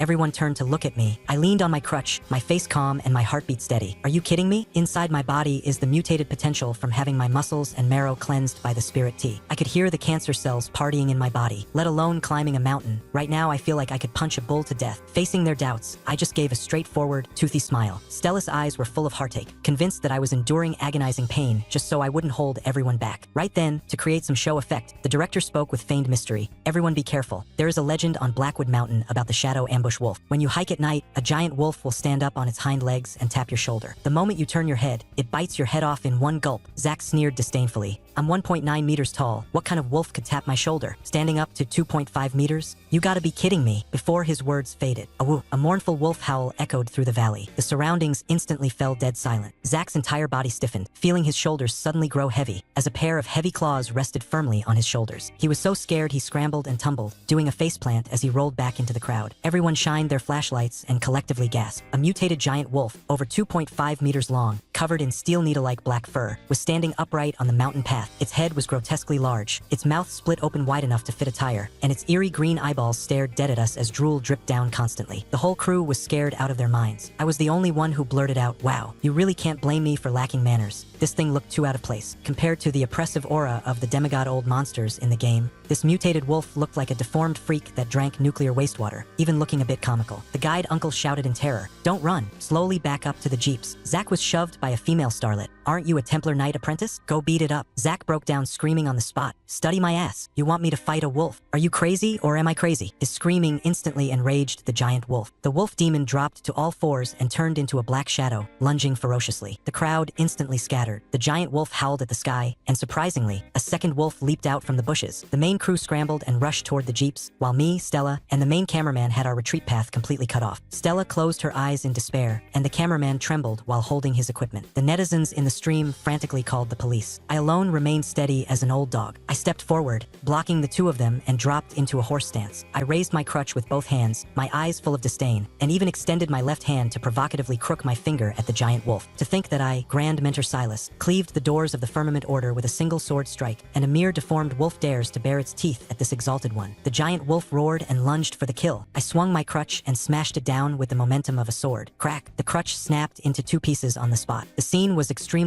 awkward for a moment. I turned back and forced a tragic, miserable smile at Stella. "Stop watching. Wind's too strong. Run for it." The three of us bolted. The giant wolf was stunned for a second by my strike, then, enraged out of shame, opened its bloody maw and lunged toward my neck. In a split second, I stepped on empty air, tripping on a rock. Losing my balance, I fell heavily backward onto my back. The magic runes in my coat spilled all over the ground with a rustle. At the moment of losing balance, my right foot instinctively kicked backward. Crack! This heavy, powerful blind kick landed squarely on the giant wolf's jaw. The giant wolf didn't even have time to let out a yelp. Its lower jaw shattered on the spot, and it was directly blasted away by this terrifying, immense force, smashing through several trees as it rolled into the bushes. Grimacing in pain, Stella and the cameraman quickly turned back, hoisted me up, and we sprinted, hiding in an abandoned ranger's log cabin. I sat spread-eagled at the door of the cabin, be ready to jump out the window at any moment. With this worthless life of mine, I will defend this door to the death and buy you a sliver of hope for survival. Stella was moved to tears, and the dedicated cameraman kept the lens focused right on my face. Meanwhile, in the bushes, the mutated wolf with the shattered jaw unsteadily crawled up. The intense pain completely triggered its demonic nature. Its body inflated like a balloon again, its fur stood on end, and its eerie green eyes grew bloodshot. It locked onto my scent, swearing to tear me to pieces. It sprinted out, turning into a flash of lightning, and accurately stepped right onto the magic rune I had dropped. A whoop, boom! A thunderclap from the flat ground. Blinding thunder struck down out of nowhere. 5 minutes later, a petite young girl wearing a school uniform and carrying a spear appeared next to the lightning crater. Her name was Trinity, a bronze-rank demon hunter hiding in the civilian world. She had originally been hunting the other giant wolf. Over by the jeeps, Zach's leg had already been crushed by a bite, turning him into a complete cripple, and the giant wolf was headshot by her. At this moment, looking at the charred wolf corpse with a shattered jaw in the crater, she gasped, shattering the jaw with one blow and drawing heavenly thunder for a fatal blast. This is definitely the work of a silver rank or higher big shot. She picked up a Cinnabar Thunderfire rune from the ashes. Feeling the terrifying, righteous arcane energy radiating from it, her hands trembled in fear. Even the strongest demon hunter in the Americas couldn't draw a rune of this caliber. Following the footprints, she found her way to the log cabin and pushed the door open. She saw me, the female college student, and the cameraman. To hide her identity, she intentionally acted like a frightened middle schooler. "Oh my god, I'm so scared. There's a big bad wolf outside." I stared dead at that charred rune paper in her hand, recognizing at a glance that it was the one Alara had drawn for me. I pointed. "Little girl, where did you get that rune?" Trinity's heart skipped a beat, pretending to be calm. "What rune? This is my tarot card bookmark. Just making things up." "Huh?" I didn't bother arguing, reached into my windbreaker pocket, pulled out another 5 identical Thunderfire runes, and slapped them in my hand. "Bullshit, this thing is clearly mine. Look, I've got a whole stack here." Trinity's brain buzzed, her eyes practically popping out of her head. The Blackwood Mountain incident sent shockwaves across the internet. Zach's persona completely collapsed, and he was sent to the hospital terrified out of his mind. Stella gained fame for her kindness. As for me, because of the footage showing me keeping a completely straight face while facing the wolf demon, even attempting to fight it with a broken crutch, I was directly crowned the nation's #1 tough guy. My bald tough guy reaction memes went viral. Trinity locked her sights sights entirely on me. On the way down the mountain, she frantically used demon hunter code words to test me. Winter is coming, I replied. Wear more long johns. The long night is boundless, I replied. I have a flashlight. Seeing my pure, foolishly innocent look, she couldn't figure out at all whether I was a max-level boss pretending to be a noob or just an ordinary person who stumbled upon a cheat. To investigate my background, she spent a fortune and booked the hotel room right next to mine, preparing for long-term surveillance. And I had absolutely no mind to care about her. After tossing and turning all night giving statements, I returned to the hotel and couldn't wait to plug in my phone and log into the game. Last night, Elara was taken away by those people in black. They said they were going to the Firmament Order, but it was obviously just an excuse to send her to Emerald Star Valley. Emerald Star Valley, a legendary land of tenderness full of top-tier female doctors. My precious apprentice practically hit the jackpot this Tamiya massive win. The screen lit up. No singing birds or fragrant flowers. No flocks of fairies. Everywhere you looked, the ground was covered in broken bricks and tiles, and a few shattered pillars were tottering. A gust of eerie wind blew by, making a half-broken door creak. The system ruthlessly popped up a line of huge text. Your digital girlfriend, Elara, has joined the Guild's Severed Steel Order. Severed Steel Order, the poorest guild on the continent of Ethelgard, bar none. I stared wide-eyed at the ruins in front of me that looked like a scrapyard, my brain buzzing. Where the FCK did you send me? This is the poorest guild. Where is the Eye of Truth? Get your ass out here. I want to apply for a disability refund. But this little girl had a good temper and didn't complain at all. She was brought to the guild plaza by Pavilion Master Balin. This old man stroked his beard and laughed loudly, saying they pretended to be the Firmament Order before just to rob people and lay low. Then he excitedly discussed with a few elders about going to the Middle-earth ruins next month to rob again. Elara listened with dark lines forming on her forehead. But these old foxes weren't blind. Elara's top-tier water element talent combined with her perfect Starsea aptitude made their eyes turn green with greed instantly. In order to stick to her dream of becoming an alchemist, Elara absolutely refused to choose a sword cultivation mountain gate and ran to the 6th peak, which only had a single stone monument. Finally, she couldn't help but ask Balin if he knew a swordsman named Silas. This old fox's eyes rolled, and he just started making empty promises. He said I was the first-generation Grand Mentor of the Order, currently out of town slaying demons, and told her to cultivate diligently and wait for me to return. Elara actually believed it, happily following her senior sister to pick a residence. This Severed Steel Order specialized in sleeping wherever they dropped. Walking along, Elara saw people sunbathing on the backs of giant tortoises, and others sleeping by waterfalls. They were slacking off to the absolute extreme. She picked and chose, finally selecting the poorest stone hut on the mountain peak. In reality, I was sitting on the sofa gnawing on fried chicken, listening to Elara's sweet report from my phone. Mentor, Elara misses you very much. I didn't go to Emerald Star Valley. That air doesn't like men. But I joined the Severed Steel Order where you used to be. The Pavilion Master even said you are the ancient Grand Mentor. I was totally confused. Severed Steel Order? Grand Mentor? This old geezer can really bullshit. But playing along is fine too. Saves me the trouble of explaining. But Emerald Star Valley dared to kick out my disciple? They'll remember this grudge, and sooner or later, they'll help her get payback. Just then, a top-up prompt box popped up on the screen. Your digital girlfriend's residence is too dilapidated. Top up 10 to give your girlfriend a cozy home. I sneered. A mere 10 bucks? Who are you looking down on? Even if I die, I'll die with prestige. Top up. Clicking open the interface, good lord, a permanent basic mana array was 1,500. Clearing a plot of magical spirit field was 800. Upgrading the stone hut was 150. And there was even a monster pen. Isn't this just a Reskin Stardew Valley? How could I tolerate this? I started tapping madly. Kurjin spending money like crazy. Mana array. Arranged. Black armor shield to protect Elara's safety. Absolutely arranged. Upgraded her stone hut directly to level 2. Golden lights flashed consecutively, and Elara's dilapidated stone hut instantly turned into a beautifully decorated large wooden cabin, with blue bricks and gray tiles, 2 extra side rooms, and even a wooden bathtub and a cooking stove completely arranged. In the game, Elara was so terrified her legs went soft. She stood by the bed, her small hands tightly gripping the hem of her skirt. Her face was as red as dripping blood, and she begged in a trembling voice, Mentor, that's enough. It's okay. It's too much. When a girl says she doesn't want it, she wants it. The farm others have, my disciple must have too. With a backhand, I smashed down 10 plots of magical spirit fields for her. With a loud rumble, the barren land in front of the door churned, and 10 plots of fertile land radiating magical brilliance instantly formed. Watching her kneel desperately in front of the spirit fields, muttering it's over, I'm going to be famous, I closed the interface in satisfaction. I also casually spent $3 to buy a discounted sexy silk nightgown and airdropped it directly onto her bed. Ding. Main quest completed. Rewards delivered. 1 9 luminance elf grass. 1 pot of Gaia divine soil. At the same time, a new quest triggered. 30 days until the Middle-earth ruins instance opens. Elara's current survival rate is 0. Please improve it as soon as possible. A muffled sound of a delivery hitting the ground came from outside the door. I opened the door to look, and there was a pile of dirty cardboard boxes on the floor. Tearing it open, there was a pot of multicolored dirt that looked like industrial waste, with a wilted, drooping weed stuck in it. Not believing it, I scanned it with an image recognition app. Conclusion, grass, a type of plant. I swear, game developer, get out here. Who are you trying to fool with a pot of weeds? At the bottom bottom of the box was a rune, inscribed with the Judgment Thunder rune, with a note saying to paste it on the flower pot to guard against gluttonous magical beasts. I casually slapped it on and placed the flower pot on the windowsill. I turned around to go to the kitchen to make breakfast. What I didn't know was that the black cat Grim, the stray I picked up on the sofa, was practically drooling rivers. Its eyes were locked dead onto that pot of grass. Just as it took a half step closer, the lightning rune instantly erupted with terrifying electric arcs. A heaven-destroying, earth-shattering pressure locked onto it completely. Grim was so scared it scrambled back onto the sofa, trembling all over. This hellhound muttered inwardly, "What kind of realm is this big shot at, to even protect a pot of weeds with divine thunder? If I dare touch it, I'd be turned to ash on the spot." While eating breakfast, I casually scrolled through TikTok. The news was broadcasting the incident of the Blackwood Mountain giant wolf attacking tourists. A bunch of experts were talking nonsense on TV, saying it was a mutated coyote caused by nuclear pollution, with extremely low aggressiveness. Low aggressiveness, my ass. It tore apart a Jeep like a toy. I stared fixedly at the wolf corpse blasted into a charred lump on the screen, then pulled out the few crumpled Stormflame runes from my pocket. The state of that wolf's body from that day wasn't right. If it was struck by lightning, the severe injury should be on its back. But the wolf in the video had its left leg completely blown to pieces, just like it stepped on a landmine. A flash of inspiration hit my brain, and my blood instantly boiled. That wolf wasn't beaten to death by me with a stick at all. It was blown up by the rune I dropped while running away. Once I figured this out, I grabbed the runes, threw on a jacket, and rushed straight out the door. I'm going to test the runes. Right after I left, a head popped out from outside the hallway window. The female demon hunter from room 419, Trinity, was sticking to the wall like a gecko. Waiting for me to leave, she immediately flipped through my window. As soon as she looked up, she locked onto the pot of grass on the windowsill. With her demon hunter eyesight, she actually saw that within the veins of the grass leaves, patterns of a cloud-topped divine temple were faintly outlined. Every stroke was naturally formed, exuding terrifying magic. Just as she was caught between surprise and suspicion, a low growl suppressing murderous intent exploded by her ear. A black cat had appeared at the edge of the windowsill at some unknown moment. Grim stared dead at her, that look exactly like looking at a corpse. It raised its paw and slapped fiercely through the air. Boom! A ring of black ripples exploded. Trinity didn't even have time to let out a scream before she was instantly sent flying by this terrifying magical force, smashing headfirst into the awning downstairs, instantly breaking 3 ribs. She forced herself up, enduring the agonizing pain, her eyes full of terror. This was absolutely no ordinary mutated creature. Just relying on magic alone was enough to suppress her to the point of immobility. She had to report to the Demon Hunter Guild immediately. Grim snorted coldly, cast a fearful glance at the lightning rune, and shrank back to the sofa to pretend to be a dumb cat. Meanwhile, I stood by a garbage dump outside the neighborhood, holding a Stormflame rune in my hand. I held my breath, focused my mind, and fiercely threw it forward. Hurry like the law. Avada Kedavra. Smack. The rune flew half a meter and fell to the ground. I picked it up and tried again. Go. Hadouken. Fire in the hole. All failed. This rune was like waste paper. I couldn't throw it out at all. I sighed. Could it be that this thing has to lock onto a living creature? I turned and went to the plaza and happened to see old Arthur practicing swordsmanship. Seeing me, his eyes lit up, and he insisted on showing me a set of longsword master defense arts. After finishing the set, the old man smugly asked me how it was. I said it was pretty good, like chopping vegetables. The old man wasn't happy, feeling that I was brushing him off. He shoved a practice wooden sword into my hand and told me to show off a couple of moves. I gripped the hilt and closed my eyes. An unbelievable thing happened. The moves from the game's Astral Blade Codex were actually deeply carved into my brain like muscle memory. My body moved, completing the first 12 chapters as smooth as flowing water. Thrust, flick, sweep, chop, without a single trace of sluggishness. With the flip of my wrist, the sword wind howled, as if a peerless knight had possessed my body. Sheathing the sword, left hand holding the scabbard, right hand on the hilt, I abruptly opened my eyes. Starlight breaks the dawn to slay the night demon. A single sword's frost chills the 9 realms. Dawn breaks the nightmare. My blade chills the 9 realms. The wooden sword unsheathed, drawing a dazzling, snow-white arc of light in midair. The arc shattered into pieces, exactly like a blooming starburst. The sword returned to its place with a crisp sound. Old Arthur stood with his mouth open, looking like he had been struck by lightning, unable to squeeze out a single word for a long time. I looked at the completely still tree branches, shook my head, shoved the wooden sword back into his arms, and sighed. Not good enough, didn't even chop off a single branch. I'm out, going to buy groceries. I turned around and left, heading straight to the vegetable market to buy a fish. Right after I left, old Arthur trembling walked up to the large oak tree next to him. On the thick trunk, there was shockingly a hair-thin, piercing sword mark. This was a solid century-old tree, yet it was actually pierced by sword key fired from an unsharpened wooden sword. He shakily pulled out his phone and called the Demon Hunter Guild. Briggs, come quick. I met a monster who can shoot sword key. Captain Briggs rushed over hurriedly. Looking at the sword mark on the trunk, his face turned green. This was at least silver rank strength or above. Their local Demon Hunter Guild was currently suffering heavy casualties, without a single person who could shoot decent sword key. Old Arthur held Briggs' hands, his eyes red, insisting that he must find a way to pull me into the guild. I returned home carrying a 10-pound carp. Pressing the fish onto the cutting board, I raised the rune tide to the drying rack, a precaution to prevent blowing off my own hand. Abyssal monster, die. Smack. The rune slapped hard onto the fish's body. The big carp flipped over, its large tail violently swinging and smacked me right across the face. Nothing happened. I fell silent. This magic is indeed fake. I really can't use the runes. I must infuse mana to activate them. But where would I get mana? I'm just a tumor Superman altered by cancer cells. Disheartened, I threw the big carp into the basin on the windowsill. The look the black cat Grim on the sofa gave me completely changed. Its fur stood on end, feeling that I was unfathomably deep. Knowing full well that runes require mana to activate, yet deliberately doing this, I was absolutely baiting it to expose its identity. This life is unlivable. I was too lazy to pay attention to this neurotic cat and clicked open the game. The Middle-earth ruins are opening soon, and Alara's survival rate is still 0. I have to hurry up and teach her swordplay. The screen lit up. Alara had actually changed into that hot silk nightgown I bought. The size was just right. The white gauze skirt clung tightly to her body, revealing a large expanse of snow-white back. The fabric around her waist and hips gradually tightened, and there was a slit at the base of her thigh. In the hazy candlelight, she knelt on the bed with her hands on her knees. Her face was flushed like spilled apple cider. Stray hairs fell past her temples, and her collarbones were clearly visible. She tilted her flushed little face up, looking at me with watery eyes, full of anticipation. Mentor, you can just shove the whole cultivation method into me all at once. I can take it. My heart suddenly skipped a beat. These lines, this figure, I swallowed hard. Who could withstand this? I forced myself to be calm. Ahem, step by step. Today, I will first teach you the first 12 chapters of the Astral Blade Codex. As soon as the words fell, the game screen jumped. Alara's vision blurred, and she entered a dim, isolated space. Standing in front of her was exactly my game character, the white-clothed, sword-bearing, snow-haired magic swordsman. I pressed an interaction button. The sword sovereign on the screen walked right up to her and lightly tapped her head with a staff. Pay attention in class. Alara's little face instantly blushed entirely red. For the next full 12 hours, she practiced desperately. This little girl had extremely high comprehension, and she danced the 12 sword chapters with heroic elegance. By the end of practice, she was dripping with fragrant sweat, the sheer nightgown clinging tightly to her body, her breathing rapid, and her cheeks flushed. Propping herself up with the sword, she looked at me eagerly and asked, "Mentor, how is Alara's practice? Your disciple is dull and took half a day to just get an initial glimpse of the doorway. How long did it take you back then?" My old face flushed, and I casually made up a lie. Ahem, back then, as your master, took me 10 minutes. Alara's eyes were full of little stars, worshipping me to death. The next day, the severed steel order completely blew up. Suin brought dwarven strong liquor to find Alara, originally thinking she was living in a broken stone hut on the mountain peak. As a result, when he took a look, he was utterly dumbfounded. Where was the stone hut? Blue bricks and gray tiles, a flowing fountain, and next to it were 10 plots of top-tier spirit fields emitting dense magical energy. Not daring to disturb her, Suin set up a concealment array and ran straight back to the guild to call for people. Not long after, as soon as Alara pushed open the window, she was stunned on the spot. The sky was full of sword apprentices riding colorful mana hoverboards, and even Pavilion Master Balin and the elders had arrived. Terrified, Alara shrank back into the house and pressed firmly against the door. She thought this bunch of poor sword cultivators were coming to rob her house and spirit fields. Eldest senior sister Freya laughed loudly outside. "Junior sister, stop hiding. The house was made by your mentor, right?" Balin was also curious about what kind of background this mentor had to open up 10 top-tier farm plots in half a day. Blushing, Alara opened the door, stammering while guarding the doorframe. As a result, instead of robbing, this group of sword cultivators lined up to start giving gifts. Freya gave a bag of magic herb seeds, Suin gave strong liquor, and Duan Feng directly threw over a heavy, dark sword box that could nourish sword blades. In a short while, life-saving magic potions, throwing darts, magic scrolls, and even a griffin egg were stuffed into Alara's arms, the gifts piling up like a small mountain. Alara was completely confused. Freya told her that this was a tradition of the order. The path of a swordsman is too difficult, and every apprentice is the flesh off the guild's heart. They absolutely will not let any junior brother or sister die prematurely along the way. Alara tightly grasped her senior sister's hands, swearing that she would definitely survive. Seeing this scene, even through the screen, I felt that this crappy guild was quite warm and human. In reality, I had already slept like a log. However, the black cat Grim on the windowsill quietly opened its golden vertical pupils, radiating terrifying abyssal aura. It stared dead at the half-dead big carp in the water basin, sneered, and stretched out a cat paw to press on the carp's forehead, forcing a drop of demon blood to seep into the fish's head. This sneaky bastard thought I was a peerless big shot hiding my cultivation, and afraid of its identity as an abyssal lord being exposed, it simply enlightened this carp. As long as the carp turned into a sea monster, it could act as a meat shield for it. On the other side, at the Demon Hunter Guild, Trinity, the female demon hunter, dragging a body with 3 broken ribs, reported to Captain Briggs. She said that not only were there authentic divine runes in my house, but a terrifying monster of high rank or above also lived there. Hearing this, Briggs' face turned green. Their guild currently didn't even have anyone who could fight. Running into this kind of monster was just throwing away lives. He threw out the official newly developed breathing technique as bait, fooling Trinity into continuing to go back and keep an eye on me, promising her a promotion as long as she stalled until headquarters sent an expert. Hearing there was an inner cultivation method to get, this silly girl immediately immediately agreed, turned around, and went to accept a quest to clear out wandering goblins. Vision cut back to the game. Alara went to attend the guild's morning class, and after finishing, ran to find Pavilion Master Balin, who was still sleeping in a tree. With a plop, she knelt on one knee. Pavilion Master, my mentor Silas is poisoned with a strange toxin and his life is in danger. Since he is the ancient Grand Mentor of the Order, I beg the Pavilion Master to save him. Balin was petrified on the spot. He had just made up a random story before to make Alara cultivate diligently. Where did the Order ever have an ancient mentor named Silas? But looking at Alara's anxious appearance, he couldn't just expose his lie, his eyes rolling as a plan formed in his mind. Alara, this exalted one's memory might be a bit blurry. Come, let's go to the Holy Relic exhibition room to check the roster. Balin's calculations were very shrewd. As long as Silas' name couldn't be found in the exhibition room, he could logically say he was old and confused and remembered wrong, brushing off this troublesome matter. Arriving at the dilapidated exhibition room, Alara was so anxious her eyes were red, carefully searching through the nameplates one by one. Balin leisurely tried to persuade her from the side. If you can't find it, forget it. Maybe I really remembered it wrong. Just as the words fell, Alara hugged a bronze plate and shouted excitedly, "Found it! Pavilion Master, I found Mentor's name." Balin's brain buzzed, and he rushed over to look. That nameplate was placed on the highest tier, and written on it was Sisamethings. The middle letter was actually worn off. This fking works too. Balin hurriedly ran out to ask the guarding old knight. The old knight frowned, and with a backhand drew his scabbard and smacked Balin. That is the nameplate of the first-generation Holy Sword ancestor. Back then, it was scratched by an abyssal evil dragon, which is why it's missing a letter. He even left words on the holy monument. Twilight of the gods, only the sword is eternal. Balin's vision went black, almost fainting. A randomly told lie actually turned out to be solid truth. Alara's mentor wasn't some supreme elder. He was the founding patriarch of the order. The gold content of this was simply breaking through the heavens. Balin instantly changed his tune, patting his chest and laying down harsh words. Even if we have to smash our pots and sell our iron, bankrupting ourselves, my severed steel order will save the ancestor. Alara felt relieved in her heart, but she didn't stay idle either. She turned around and ran to the Grand Library to look for the antidote prescription. When the old Grand Magus guarding the library heard Alara was the ancestor's disciple, without a second word, he directly separated his spiritual sense, flipped through over 300,000 volumes of books, and finally found a sacred tome of alchemy on the 5th floor. However, there was a rule for taking books. You must pass the sword heart trial on the 5th floor and defeat an illusion of yourself at the same cultivation level. The old Grand Magus originally thought Alara would have to fight bitterly inside for several hours. As a result, before he even finished speaking, with a crack, the barrier shattered. Alara, with a pale little face, walked right out carrying her sword. The old Grand Magus was completely dumbfounded. This little girl is a top-tier romantic fanatic. Her heart was entirely filled with me. The trial phantom dared to say she couldn't save her mentor, so she drew her sword and instantly killed the phantom. God's block, kill the gods. Buddha's block, kill the Buddhas. She successfully obtained the rubbing of the recipe that recorded the 100 herbs purification magic potion. In the real world, early the next morning, I groggily heard 2 loud thump-thump sounds from outside the door. Thinking a package had arrived, I yanked the door open. Holy SHT. A strong smell of blood rushed straight to my head. A long trail of blood dragged across the hallway. Trinity, the female demon hunter who went to kill wandering goblins last night, was covered in blood, her flesh rolling open, and collapsed at my doorstep on the verge of death. 3 zeros? How did you get into this ghost-like state? I was startled and quickly carried her inside, placing her on the sofa. If she died in the hallway, I wouldn't be able to explain it clearly even if I was covered in mouths. I immediately dialed 911. The dispatcher on the phone told me to start CPR first. Without another word, I placed my hands on her chest and pressed down hard. Crack, a crisp sound.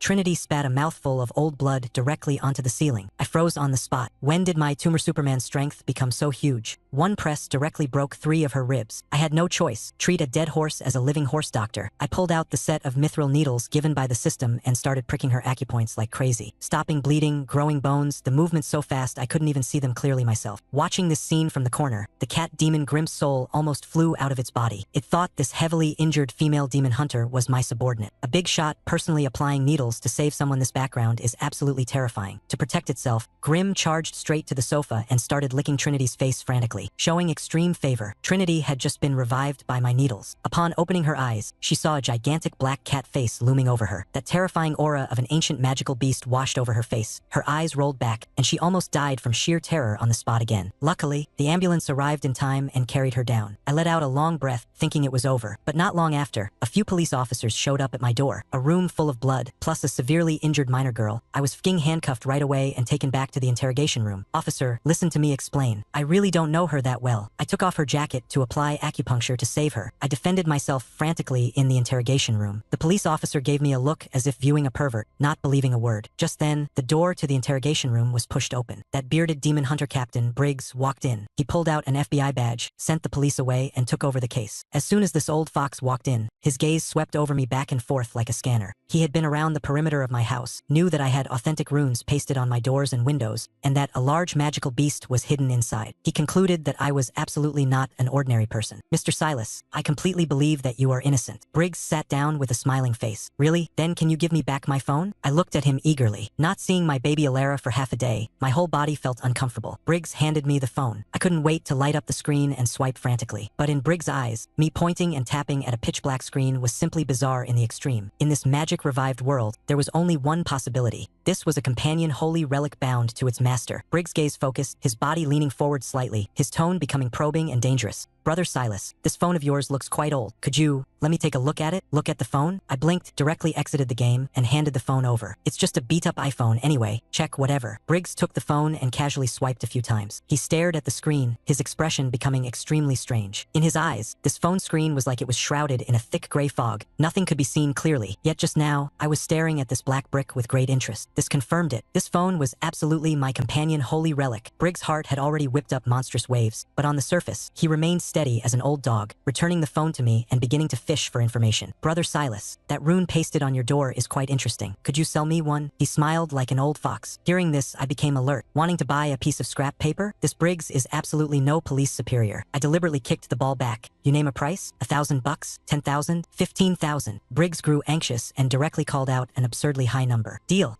I instantly pulled out my Venmo receiving QR code, and with a backhand, slapped a crumpled Stormflame rune into his hand. Briggs' hand trembled in fear, terrified that this thing would detonate on the spot. He left a contact address disguised as a bar and left in a hurry. Returning to the hotel, I strung all the clues together and finally came to a sudden realization. This world had mutated. Those so-called mutated wild beasts were fundamentally abyssal monsters. Trinity and Briggs were both members of the Demon Hunter Guild, and I was not some tumor Superman altered by cancer cells at all. Because of the game in my phone, I had become an awakened. Just as I was pondering, the terrified scream of the cleaning lady suddenly came from outside the door. Pushing the door open to look, a black-furred giant rat the size of a calf appeared in the hallway. This monster had obviously followed Trinity's blood trail here. Its blood-red eyes locked dead onto me, opened its bloody maw, and lunged over like a black gust of wind. I had no time to react at all, subconsciously raising my hand to block. However, the expected bite never happened. This giant rat actually slammed on the brakes 2 meters in front of me, trembling all over, and a puddle of yellow liquid even leaked out from beneath it. It was afraid of me, or rather, it was afraid of the storage box next to me with the magic rune pasted on it. Just this? Today, this exalted one will let you cosplay Mickey Mouse. I sneered, pulled out a rune, and slapped it straight at its forehead. Boom! A terrifying flash of lightning instantly pierced through the entire hallway. The shockwave from the explosion tore the doors 50 meters away into pieces. Briggs, who had just arrived, was so terrified he rolled on the ground. The thick smoke dispersed. That giant rat had already been blasted into flying ash. As for me, apart from the hand holding the rune being slightly blackened by smoke, I was actually completely unharmed. It turns out, I'm not a tumor Superman. I'm the lightning Dharma King. Watching this scene, Briggs was completely convinced. He pulled me to the side of the street and laid out the truth of the world to me. The Abyss had revived, and the Demon Hunter Guild was established. He concluded that my phone was a companion holy relic that could create runes. Creating something out of nothing often requires paying a tragic price. Silas, to create this kind of rune, what is the price you pay? Briggs stared dead at me. My heart tightened. If I say there's no price, wouldn't I become a walking money printer, a human health potion? What if I get caught and sliced open for research? I rolled up my pant leg, revealing those densely packed osteosarcoma lumps. The price is my lifespan. For every rune I make, my cancer worsens by a fraction. The doctor said I have at most 1 month left to live. Briggs' brain buzzed, his face full of guilt, almost slapping himself. He, a dignified demon hunter captain, actually used 15,000 bucks to trick a dying man out of a life-saving rune. With red rims around his eyes, he earnestly urged me to join the Demon Hunter Guild, saying they had an inner cultivation breathing technique there, as well as healing-type priests, and even started talking to me about the noble mission of protecting humanity. I looked at the bustling street under the sunlight and calmly shook my head. Officer, my parents died in a fire, and by the time the insurance money reached my hands, only 2,000 bucks were left. I was diagnosed with late-stage bone cancer, and the hospital wouldn't treat me without money. My ex-girlfriend despised me for being poor and short-lived, and directly cuckolded me. This world didn't embrace me when I was most desperate. Now you want me to go protect it? I think it's disgusting. Briggs fell silent. Dragging my suitcase, I merged into the crowd without looking back. However, I promised him that even if I didn't join the guild, taking some bounties as a civilian to kill monsters and earn some extra cash was still acceptable. Returning to my newly rented apartment, I couldn't wait to open the game. After the harsh beatings of reality, I found that my digital girlfriend was still the most healing. On the screen, Ilara excitedly reported her day's experiences to me. She ran to find the pavilion master for help, and Balin originally wanted to expose me in the exhibition room, but as a result, he actually found the nameplate of Sisymethinx. Now it was great. I was directly upgraded from Grand Mentor to the first-generation ancestor of the Order. Balin made the call on the spot, ready to smash pots and sell iron to save me. Ilara ran to the library and got the prescription for the 100 Herbs Purification Magic Potion. The elder in the greenhouse took a look and found that 2 ancient primary ingredients were missing: Dragon Bloodvine and Deep Sea Blueberry. Mentor, rest assured. The pavilion master said the Middle-earth ruins are opening soon, and there's a druid sanctuary there. I will definitely go in and find the primary ingredients. I absolutely will not let you die. Ilara sat kneeling on the carpet, the rims of her eyes red, but her gaze incomparably determined. Looking at the screen, my heart felt both sour and warm. In reality, I was abandoned by everyone. In the game, this little girl was willing to risk her life for me. The game scene shifted. At the top of a broken cliff, the setting sun was like blood. Ilara carried her pack, with Pavilion Master Balin and eldest senior sister Freya standing in front of her. Ilara, the journey is perilous. This time, I will let your eldest senior sister escort you to gain experience. Balin looked stern. Freya was an alcoholic. She carelessly threw her arm around Ilara's shoulders. Little junior sister, I'll protect you, but you have to cover all the alcohol on the way. Balin's face darkened, digging out 2 bags of gold coins from his pocket and clutching them tightly in his hands. Freya wasn't polite at all. She went up and pried open her master's fingers one by one, snatching the 20 gold coins over. We're off, old man. Freya pulled Ilara away without looking back. Balin snorted coldly, stepped onto his floating flying sword, and shot into the sky. However, as he swept across the horizon, his sword key outlined for large words in the clouds over the broken cliff. May the holy light protect. Watching the screen, I clenched my fists. To save me, Ilara was about to step into the dangerous ruins, and I absolutely could not just die a cowardly death from bone cancer. System, top me up another 5,000 bucks. On the screen, Ilara's eyes were red, her fingers tightly pinching the hem of her skirt, her voice trembling. Your disciple has no complaints or regrets, not even afraid of my eyes blurring from grinding magic potions all night. How can Mentor speak such discouraging words like entrusting a dying wish? Can't Mentor pull yourself together a bit? Hearing these words, this heart of mine, tortured cold by bone cancer, was instantly ignited. A terminal illness is not an abyssal curse. It is more terrifying than a curse. But even if this was just an AI in a game, she was desperately telling me, Silas, live, don't give up. I pressed the telepathic voice scroll, roaring fiercely into the void. This exalted one will not die. This exalted one wants to live. The damned heavens want me dead? I insist on living. To live, I dare to risk my life, dare to kill monsters, dare to make money to buy the most expensive specialized medicine. $1.5 million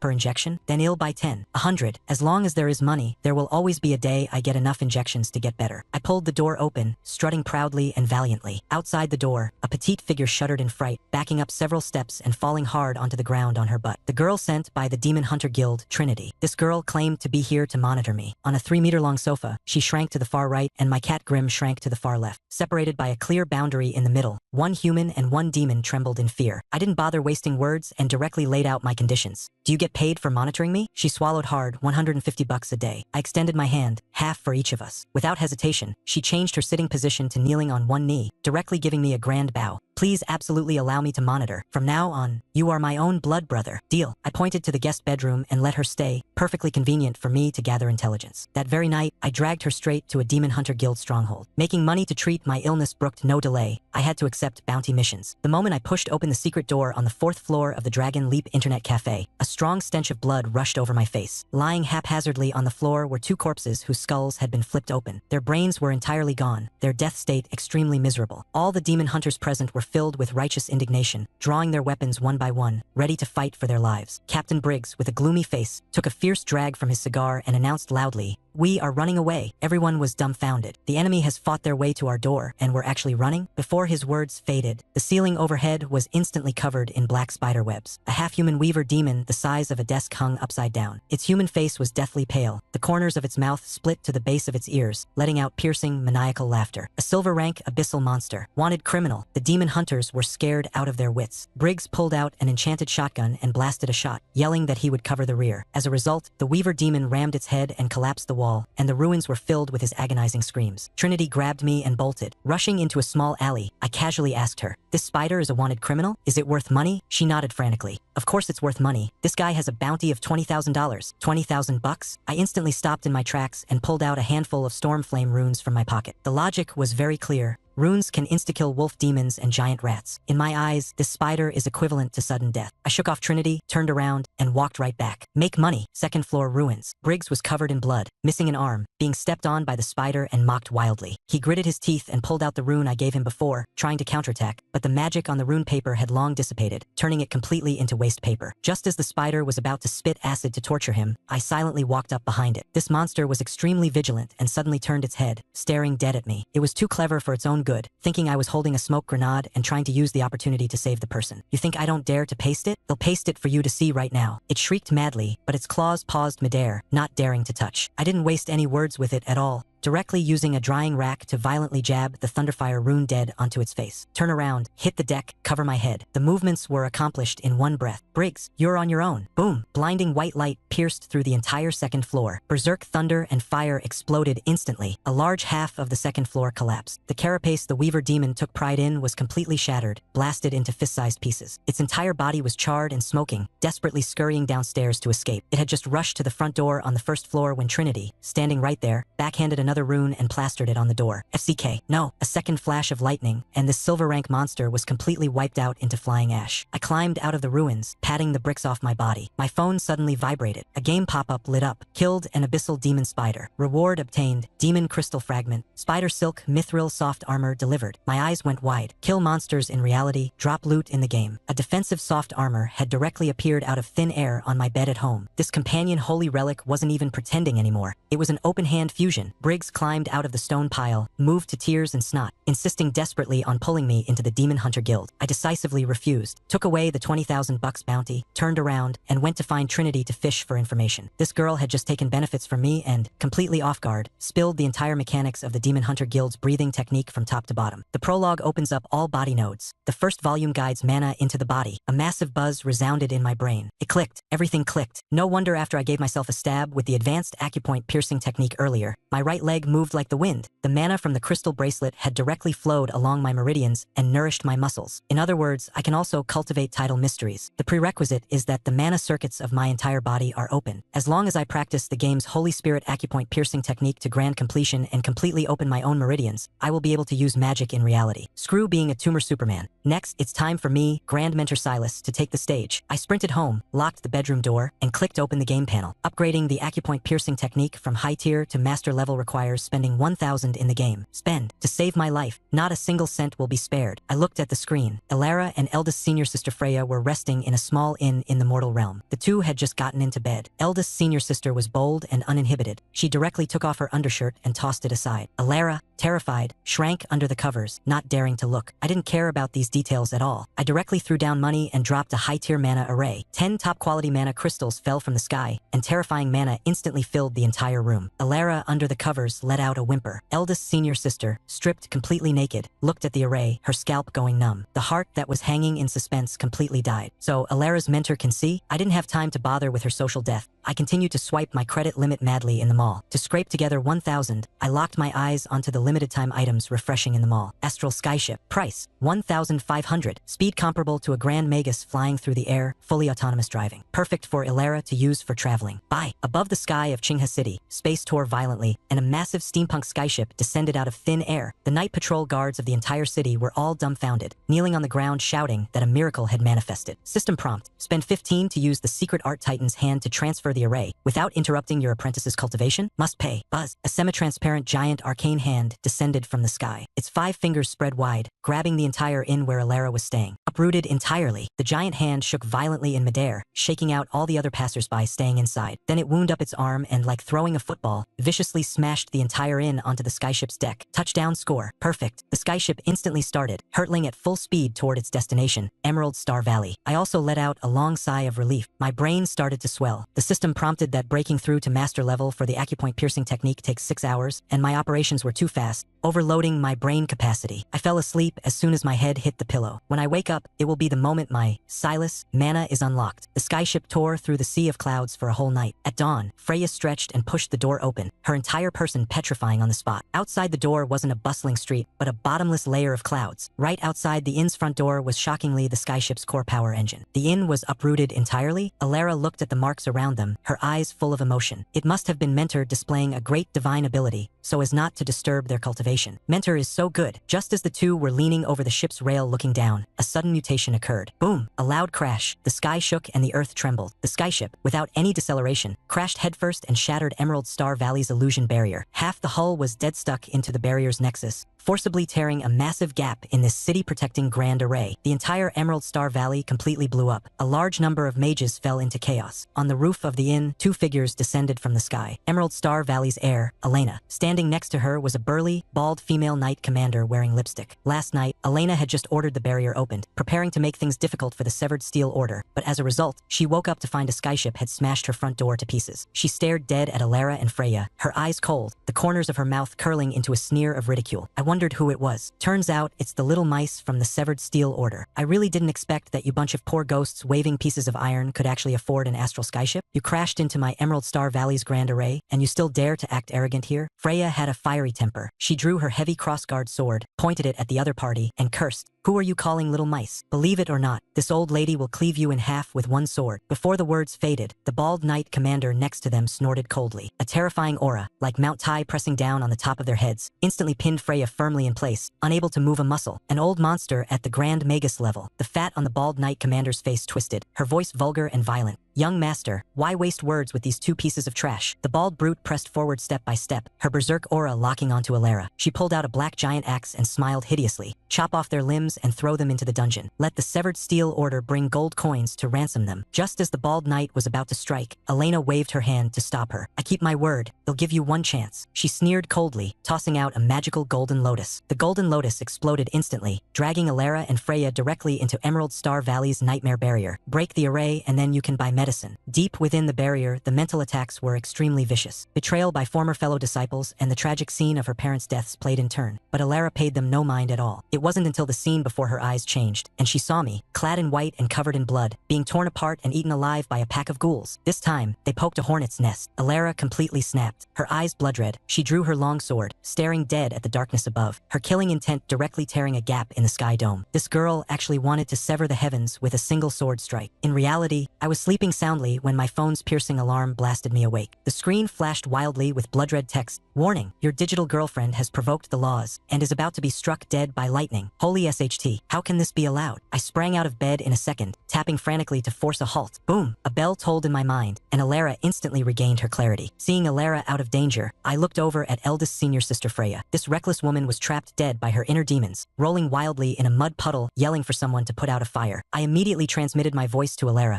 Quick, give your senior sister 2 slaps to wake her up. Hearing my voice, Alara's tears instantly broke their banks. She knew I wasn't dead and that everything was an illusion. She turned to look at her senior sister and pulled out a wooden basin of ice water and a leather whip from her system inventory. Senior sister, forgive me. She placed a hand on her chest in a salute, soaked the leather whip thoroughly in the ice water, and lashed out wildly with a backhand. Smack! Ice water mixed with excruciating pain, and Freya screamed miserably, jolting awake on the spot. What a talent. This apprentice is ruthless enough. I like it. But this crappy barrier was still here. I switched back to the mall, my eyes locking onto the pay-to-win options. A normal array breaking cost a few $100, but at a glance, I locked onto option 3, 6,666, to forcefully elevate the avatar to the legendary realm and unleash the ultimate move of the Astral Blade Codex. This Emerald Star Valley dared to bully my disciple. I must teach them a lesson they will never forget. Directly choosing option 3, Super Double, putting on the gaming helmet. A flash of light and shadows, and clad in white, I stepped on empty air and appeared at the very top of the nightmare barrier. Seeing me, Alara's eyes lit up, her face full of worship. I put on an unfathomably deep facade. Apprentice, watch closely. Today, your mentor will teach you another sword strike. Drawing the sword, unsheath it. The heaven and earth of the continent of Ethelgard instantly changed color. In broad daylight, the blazing sun was forcibly suppressed. The sky transformed into a profound astral void, reflecting a sky full of galaxies. The terrifying aura of the legendary stage rolled over the entire Emerald Star Valley like a massive millstone. The originally arrogant Elena now had a face as pale as a corpse. She scrambled out, dropping directly to her knees, her entire body shaking like a sieve. My lord, spare my life. Let's Let's talk this out. Emerald Star Valley is willing to make amends. I sneered coldly. Hold my hand? Too late. Take this Exalted One's sword. Stepping on a sky full of stars. Looking down from above, my long sword slashed down fiercely. The galaxy hangs upside down, falling from the 9 heavens. A single sword slashes through the eternal night. Boom! The sky full of stars exploded into countless sword lights, transforming into a waterfall-like torrent, smashing solidly onto Emerald Star Valley. With this single sword strike, even I was stunned. I clearly only used 80% of my power, but as a result, the Star Valley's largest 100 Flowers peak was cleanly cleaved in two on the spot. A bottomless abyss rift pierced through the entire guild plaza, with Berserk Arcane Sword Key howling madly inside it. From the smoke and dust, a white-haired woman rushed out, desperately using both hands to catch the shockwaves, coughing up large mouthfuls of blood. It was exactly the Valley Master of Emerald Star Valley. She knelt on the ruins, holding my sword light with both hands, humbling herself into the mud. My lord, please be merciful. This junior is willing to bear all consequences. The avatar time had 10 seconds left. I quit while I was ahead, acting deeply mysterious. This Exalted One foresaw the future and felt that your Star Valley has a great destiny with my sword. When I have time in the future, this Exalted One will come back to hack some more. After speaking, I logged off with flair. When I switched back to my phone, Elena was already as obedient as a quail. Magic herbs worth tens of thousands of gold coins were not only given free of charge, but they were also forced to accept a pile of broken copper and iron from the Severed Steel Order as collateral. Even that heavily injured Valley Master stared at the abyssal sword mark I had cleaved open like it was a supreme treasure. She directly ordered the entire guild to meditate on the peerless sword intent inside it every day from now on. Good lord, I dismantled her house, and instead, she treated me like a living bodhisattva. The matters in the game were settled. In reality, my Holy Spirit acupoint piercing technique had finally ground its way up to master level grand completion. As long as I prick myself with a few needles, I will be able to open the mana circuits in my entire body and truly step onto the path of magic cultivation. But for safety's sake, I had to find a lab rat first. My eyes locked dead onto the black cat in my house. Grim. This hellhound was very sharp. Seeing me pull out the silver needles, it was so terrified it ran frantically all over the room. With a fake-out move, I grabbed the scruff of its neck. Be good, just one prick. If you get popular, you can even learn to do backflips to earn cat food. Grimp's eyes were full of humiliation, roaring wildly inside. Little did I know, this thing was no ordinary cat at all, but an ancient abyssal giant beast. I drove the needle down, the max-level needle technique flowing like water so fast it left afterimages. Grim was instantly frozen. It originally wanted to fight for its life, but as a result, the next second, its eyes went round with sheer pleasure. This power wasn't harming it at all. It was forcefully helping this mortal cat body widen its meridians throughout its entire body. Just as I finished the acupuncture and withdrew the needles, my roommate Trinity pushed her door open and came out. This girl had long been stunned seeing my hand movements that were full of afterimages just now. She carefully handed me a smartwatch. Big brother Silas, this is a custom-made watch from the Demon Hunter Guild. It can scan for nearby monsters. Take it for self-defense. My eyes lit up, perfect to test on Grim. Aiming at the black cat, one-click scan. The screen lit up a green light. Detection passed. This is a cute little kitty. Sigh, I was a bit disappointed. I thought this dead cat could give me a surprise. The hellhound licking its paw next to me sneered inwardly. As an abyssal lord, it could already freely retract and release its demonic aura. How could a broken watch possibly scan it out? Not giving up, I aimed the watch again at the big carp I had bought from the vegetable market this morning. Beep, beep, beep. Red lights flashed wildly. Warning, mutated monster detected. I gasped out loud on the spot, turning my head to look at Trinity. 3 zeros. Guess what? This fish really is a sea monster. If I stew it and eat it, do you think it can increase my mana? The big carp was so terrified it flapped its tail frantically, its fins slapping loudly smack smack, tears almost bursting out of its eyes. Trinity's face turned deathly pale. She had imagined a whole bunch of things, thinking this carp was a minion enlightened by the big shot black cat. Terrified that I would anger the black cat by stewing it, she lunged forward to desperately persuade me to stop. Big brother, monster meat has curses. You really can't eat it. To save its life, the big carp opened its mouth wide and, with a puff, spat out a top-quality magic pearl the size of a quail egg. My eyes lit up, and I immediately negotiated with it. Spit one out a week, and I won't eat you. Deal? The big carp nodded frantically. Deal. From now on, you are my family's wealth-bringing fish, Little Green. Picking up tens of thousands of bucks in pearl money for free every month. This business is a massive profit. Sending the sea monster back to the water basin, I casually found an excuse to have Trinity run an errand to the suburbs to buy pizza, sending her away. The room was finally quiet. I took off my shirt, pulled out the silver needles, and took a deep breath. It's time for me, Grand Mentor Silas, to take the stage. The master-level acupoint piercing technique. Without any hesitation, I pierced directly into my major acupoints. One needle after another. Intense pain accompanied by indescribable pleasure wildly washed over my body. The wind was pulsing. The smells in the air instantly became incredibly clear, and my vision grew as sharp as an eagle's eye. I succeeded. I clenched my fist tightly, feeling the surging power within my body. Taking a step forward, I threw a vicious punch right at the load-bearing wall. Bang! FCK! Ow, ow, ow. My fist instantly swelled into a purple bun. I hopped around the room in agonizing pain. Only then did I realize that just opening the circuits meant absolutely nothing. I didn't have a single drop of mana in my body, so that was purely my physical flesh smashing into a wall. It seems practicing magic still has to follow basic laws. Enduring the pain, I clicked open the mobile game. On the panel, the originally grayed out inner cultivation method title mysteries was now fully lit up. As long as I comprehend this cultivation method, I can draw chi into my body. I clicked learn without hesitation. Whoosh! Deafening sounds of ocean waves suddenly rang in my ears. The scene before my eyes instantly changed to a blue sea and blue sky, with raging waves crashing against the shore. A phantom mage figure treaded upon the waves. With every gesture, the tide rose and fell, and mana transformed into terrifying whirlpools. The anomaly existed for only an instant before completely dissipating. Replacing it was the first page of the cultivation method, densely packed with ancient elven language. I fell silent. Even if I pulled out Google Translate, what came out would be a horse's lips not matching a donkey's mouth. Just based on my literary reserves as a science student, I completely couldn't understand how to practice the first step. Having this cultivation method in front of me but being unable to practice, it was simply worse than killing me. Just as I was stressing over it, I caught a glimpse of Alara in the game screen, sitting on the bed twisting around, her cheeks flushed red. I had casually poked her face on the screen just now, and this girl probably felt it. A plan formed in my mind. Since I don't understand it, let the one who understands teach me. I cleared my throat, pressed the telepathic voice scroll, my voice authoritative and deep. Alara, you have been cultivating title mysteries for some time now. This cultivation method is profoundly mysterious and difficult to comprehend. Today, your mentor shall test you on it. On the screen, Alara's eyes instantly brightened into crescents, her face written all over with excitement. She quickly sat cross-legged on the bed, deliberately slowing her movements down significantly, pretending to be very unskilled and ignorantly innocent. Your disciple is dull, and there are many parts where I still need mentor's guidance. Please review it, mentor. How was this a demonstration? She was practically chewing the cultivation method to pieces, breaking it apart and feeding it into my mouth bit by bit. I stared at the screen, my hands moving so fast they left afterimages, frantically taking screenshots and screen recordings. So that's how the hand seals are formed. So my mind is supposed to meditate on elemental balance, not thinking about tap water or mineral water at all. Your foundation still needs consolidation. Next, guide the mana into your body, show it to your master. I continued keeping a straight face to fish for information. Alara was completely defenseless and immediately followed my words, explaining the entire routing of drawing chi into the body for a grand circulation from the crown node to the spinal circuit, and then to the Starsea vortex exactly as it was. After she finished, she even lowered her head with a blushing face to admit her faults. Your apprentice's understanding of the cultivation method is crude and unrefined. Not even a tenth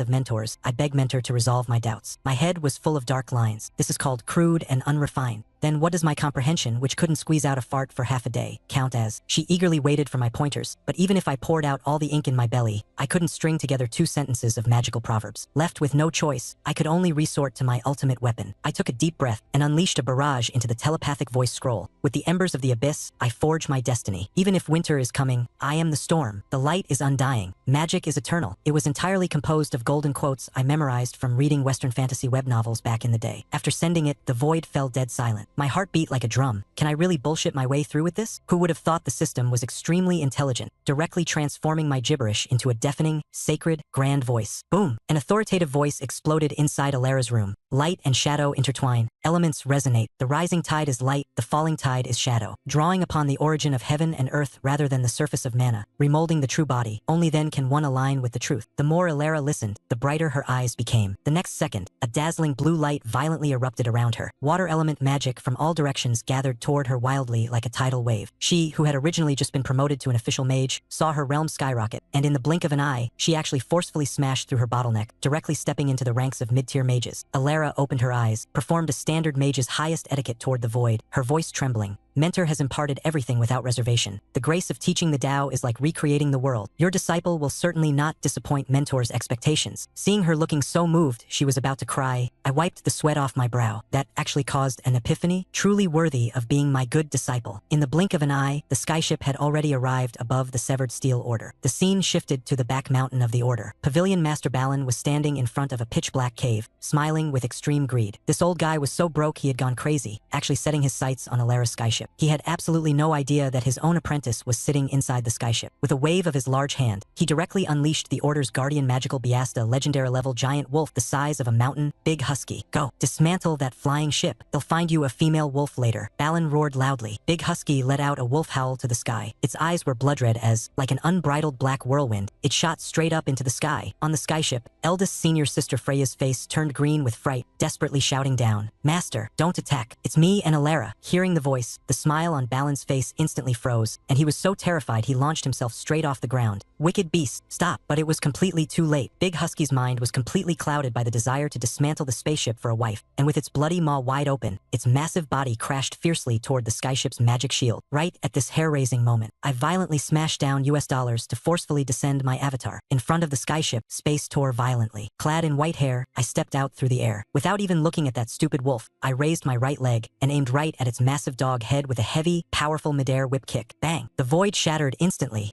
The terrifying shockwave shook out a ring of visible ripples in the sky full of clouds. The skyship was pushed back hundreds of meters by the aftermath. That arrogant guardian magical beast, at a speed 10 times faster than when it charged up, turned into a black shooting star and smashed heavily into the small hill below. With a loud boom, half of the entire hill collapsed on the spot, and miserable dog yelps rang out from the ruins. With my arms crossed over my chest, I looked down from above at the terrified, dumbfounded Balin and coldly snorted, "Warning one, if this happens again, this exalted one won't mind roasting some wolf meat to eat." Dropping that sentence, I logged off with flair. The scene cut back to the Order's greenhouse. The magic herbs had been gathered, but brewing the antidote required a top-tier crucible that could withstand extreme high temperatures. The Elder looked troubled. The president of the Alchemist Guild has an ancient dragon crucible, but he looks down on everyone, thinking us sword cultivators are beggars, so it's absolutely impossible to borrow it. Alara grew anxious, biting her lip to press the issue. Is there really no other way? The Elder pulled out a tattered parchment scroll, his face gloomy. There is. A druid fragment records that a mage can be used as the furnace. A water element mage jumps into the fire, uses their own mana as fuel, and forcefully burns away the impurities in the herbs. Balin, who was standing to the side, snatched the parchment and smashed it onto the ground, cursing loudly. What kind of dark magic is this? Burn it right now. They'll go to the Alchemist's Guild and rob them right now. The two elders argued back and forth. Alara, however, silently picked up the fragment from the ground. She pinched the parchment tightly. There was not a shred of fear in her eyes, only the absolute resolve of someone burning their bridges. Pavilion Master, Elder. To save my mentor, this disciple is willing to try. Seeing this scene, my breathing hitched. This silly girl, does she not even want her own life? She took a deep breath, turned around, and jumped into the massive iron pot burning with raging alchemical fire, waving her hand to cover it with the lid. Before going in, she even specifically begged the elders to set up a soundproofing barrier, terrified that her screams of agony would leak out and distract me. On the screen, the magic arrays around the furnace operated madly, and blazing flames swallowed the entire body of the pot. I stared dead at the screen, my fists clenched tightly. Strength. I need stronger strength. Just then, the system battle pass refreshed. A blind box flashing with purple light popped out. Open Elemental Affinity Blind Box. I clicked it open without hesitation. A blinding golden electric arc struck the screen. Obtained rare talent, Heart of Thunder Single Element Lightning Magic. It was actually a top-tier, single attribute lightning element magic talent. Heart of Thunder, delivered. A clap of thunder violently exploded in my mind. I quickly looked inward into my star sea, only to see that on that barren land of Adantion, a magic sapling flashing with berserk electric arcs had shockingly grown. Elements from all directions began to spontaneously gather toward it, tainted with a destructive aura of lightning. Everything is ready. All that is needed is the east wind. I immediately sat cross-legged and, following the method Alara taught, operated tidal mysteries. Mana poured in through the crown of my head like silk threads, traveled along my meridians, and finally converged in the star sea, transforming into a rapidly spinning magic vortex. With a soft pop, a wisp of clear chi rose from the top of my head and dissipated. I abruptly opened my eyes, feeling the surging power in my limbs and bones, and couldn't help but let out a wild laugh. I did it. I finally stepped through the gates of magic. Magic Apprentice, Tier 1. I clenched my fists, and mana gathered madly toward my right fist. Filled with confidence, I stared at the load-bearing wall in front of me, stepped forward, twisted my waist, and viciously smashed a punch onto it. Bang! FCK! Screams of agony like a slaughtered pig echoed through the entire apartment building. 10 minutes later, grimacing in pain, I applied an ice pack to my right hand, which had swollen into a purple bun. Too reckless. I only opened the circuits, but I don't even have a warrior's foundation, so my physical Boda strength is completely insufficient. Without a magic shield, this punch was purely throwing an egg against a rock. Money. Right now, the most important thing is money. Without money to buy the specialized medicine, I still have to die. I immediately clicked open the Demon Hunter Guild's smartwatch, my eyes scanning madly over a pile of missions. Very quickly, a mission locked my sight. Investigate the Century New City Phase 3 construction site. Bounty, 50,000. If the scourge is completely resolved, an additional 50,000. You're the one. 100 grand, and the distance is close. Let's do it. I had just accepted the mission when the front door was pushed open by Trinity. This girl rushed in panting heavily, hands on her hips, yelling at me loudly, "Silas, how dare you casually accept a mission? That place is a bottomless pit. 3 bronze-rank demon hunters have already disappeared there." I expressionlessly put on my jacket. The bounty is high, but you won't have a life to spend it. She stomped her feet in anxiety. I glanced at her coldly. Without money to treat my illness, I equally have no life. If you're scared, just stay at home. This sentence accurately stepped on her fuse. Her face flushed red. She grabbed a tumterlong refined steel spear. "Who's scared? Let's go." We took a cab straight to the construction site. The night was pitch black, and the construction site gates were locked tight. Standing at the entrance were surprisingly 4 hot female college students, chattering away wanting to explore. The moment they saw me, all their eyes lit up. The girl with dyed blonde hair even came straight up, grabbed my arm, her face full of infatuation. "Handsome, can I get your Instagram?" I was too lazy to waste words, directly letting her scan my QR code for the account, warned them absolutely not to go inside, turned around, and flipped over the construction site wall with Trinity. We hadn't walked far when a mournful, miserable scream suddenly came from outside the site's gate. Trinity's face changed drastically. She raised her watch to scan, and the screen flashed red wildly. "Oh no, it's an abyssal monster. Something happened outside." Before she even finished her sentence, I had already moved. Mana instantly infused my legs. I grabbed her shoulder and, like teleporting, sped wildly through the dark night. The fierce wind howled, and before Trinity could even scream, she was already carried by me flying to the construction site entrance. Outside the gate, the stench of blood shot into the sky. Under the dim, flickering streetlights stood a terrifying humanoid monster over 2 meters tall. With its back to us, it emitted bone-chilling chewing sounds from its mouth. Hearing the commotion, the ghoul stopped its movements and casually tossed a round object onto the ground. The moment Trinity saw clearly what that object was, her hairs stood on end. It was a human head that had been half-eaten. It was exactly the blonde girl who had asked for my account just now. The ghoul let out a hoarse, ear-piercing, eerie laugh and violently swung its arm. A mutilated female corpse smashed right toward our heads like a cannonball. Behind the female corpse, a sharp giant claw emitting black smoke tore through the air, heading straight for my face. "Silas, dodge!" Trinity rolled to the side in terror, shouting in despair. "Dodge?" I stood in place, my eyes cold to the extreme. Clang! The crisp hum of a sword tore through the night sky. I didn't even look at the incoming corpse. Drawing the sword, striking with the sword, accomplished in one continuous motion. A lightning sword light drew a blinding white line in the night.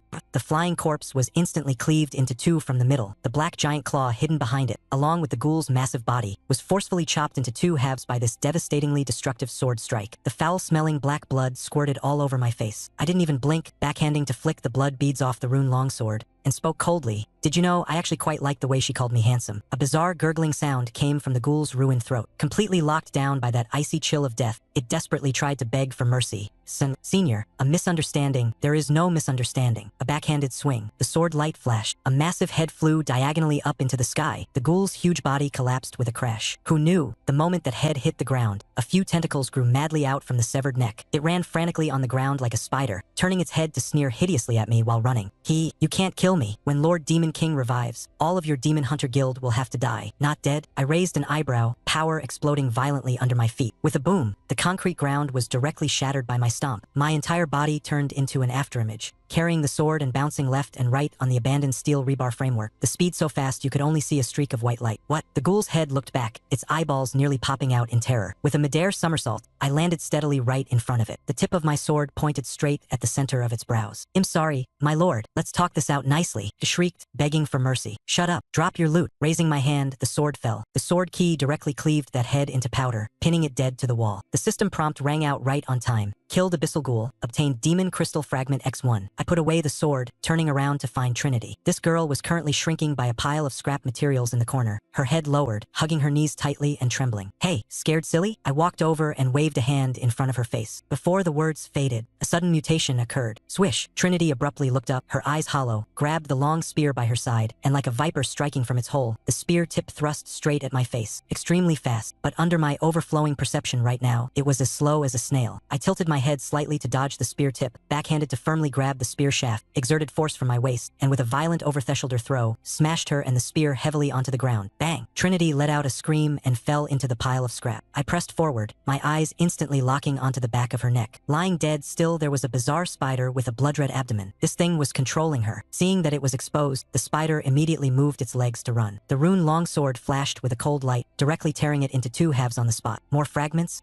Found you. From the floor above my head, a gloomy, muffled grunt suddenly came. Trying to run, I put the sword away, placed it in my mouth, and bit down hard. Mana instantly suctioned onto my hands and feet. In the pitch-black night, like Spider-Man, my entire body crawled frantically upward along the 90-degree vertical exterior wall at an extremely violent speed. Just as I flipped onto the roof, a cold wind attacked from behind. Little brat from the Demon Hunter Guild, you still dare to come up here and court death? A death cultist wrapped in a black robe and wearing a skull mask lunged forward. In his hand, he gripped a pitch-black dagger, thrusting straight at the back of my heart like a venomous fong. I didn't even turn my head, backhanding to grab the rune longsword from my mouth, turned around, and unleashed a heavy, powerful horizontal slash. The foundational sword moves of the Astral Blade Codex had absolutely no flashy tricks, only pure speed and ruthlessness. Clang! The sword blade and the dagger collided fiercely together, only hearing a crisp crack. The death cultist was directly blasted flying backward. He looked down at the dagger in his hand that had broken into two pieces, his entire person completely dumbfounded. How is this possible? This is forged from cursed black steel. Just what exactly are you? He shrieked, backing away frantically as if he had seen a ghost. My face cold, I pressed forward step by step, hand over the dropped loot. I really don't know what dropped loot is, my lord. He was so terrified he fell to his knees with a plop, scrambling backward, retreating all the way to the edge of the rooftop. He hurriedly pulled out a pile of broken copper and iron from his clothes, threw it on the ground, and kowtowed madly. My lord, these are all my treasures. I beg you to just let me go like a fart. I have elderly parents and young children at home. I stopped in my tracks, my eyes narrowing slightly, staring at him. Do you have money? The cultist froze. I do. I decisively pulled out my phone, brought up my Zelle receiving QR code, and shoved it in his face. Transfer the money. How long you get to live depends on how much you transfer. What's the point of doing missions to earn bounties? When is there anything faster than directly robbing the villains to get money? The death cultist was completely bewildered. In a world of magic revival chaos, there's actually someone asking for US dollars? But he didn't dare waste words, shivering as he scanned the code, transferring every last bit of the balance on his card over. Account received, 580,000. My lord, this is all the money I have, I swear. He squeezed out a smile uglier than crying, revealing a mouthful of scorched yellow teeth. Can I live now? I looked at the balance, my eyes shining, and nodded with satisfaction. Yes, you can. $10,000 buys you 0.1 extra seconds of life. 580K. I'll round it up and give you a discount. You get an extra 6 seconds. You're welcome. You. His eyes practically split open with rage, and just as he was about to erupt violently. 6, 5, 4, 3, 2, 1, time's up. With a flick of my wrist, the long sword traced a perfect arc. A human head shot up into the sky, followed by another strike, sword key crisscrossing, directly shredding that head into pieces. System prompt pop-up. Killed death cultist, obtained crystal fragments, cursed black steel, broken dagger, mind control goo. Confirming the cleanup was complete, I carried the loot and flipped down from the building. Outside the construction site gate, police lights were flashing. Several off-road vehicles from the Demon Hunter Guild had already arrived. Trinity, clutching her broken ribs, was jumping up and down in anxiety. Quickly, find Silas. He hasn't come out. As soon as she turned her head, she saw me walking out, carrying a dripping sword. Silas, are you okay? She yelled in pleasant surprise. I pushed her aside, looking ahead in astonishment. The one leading the team wasn't Captain Briggs, but a white-haired old man. When he saw me, his pupils likewise trembled violently, his entire person as if struck by lightning. Old Arthur stared dead at my face, his lips quivering, almost unable to even grip his walking stick, and cried out in shock. You were Silas?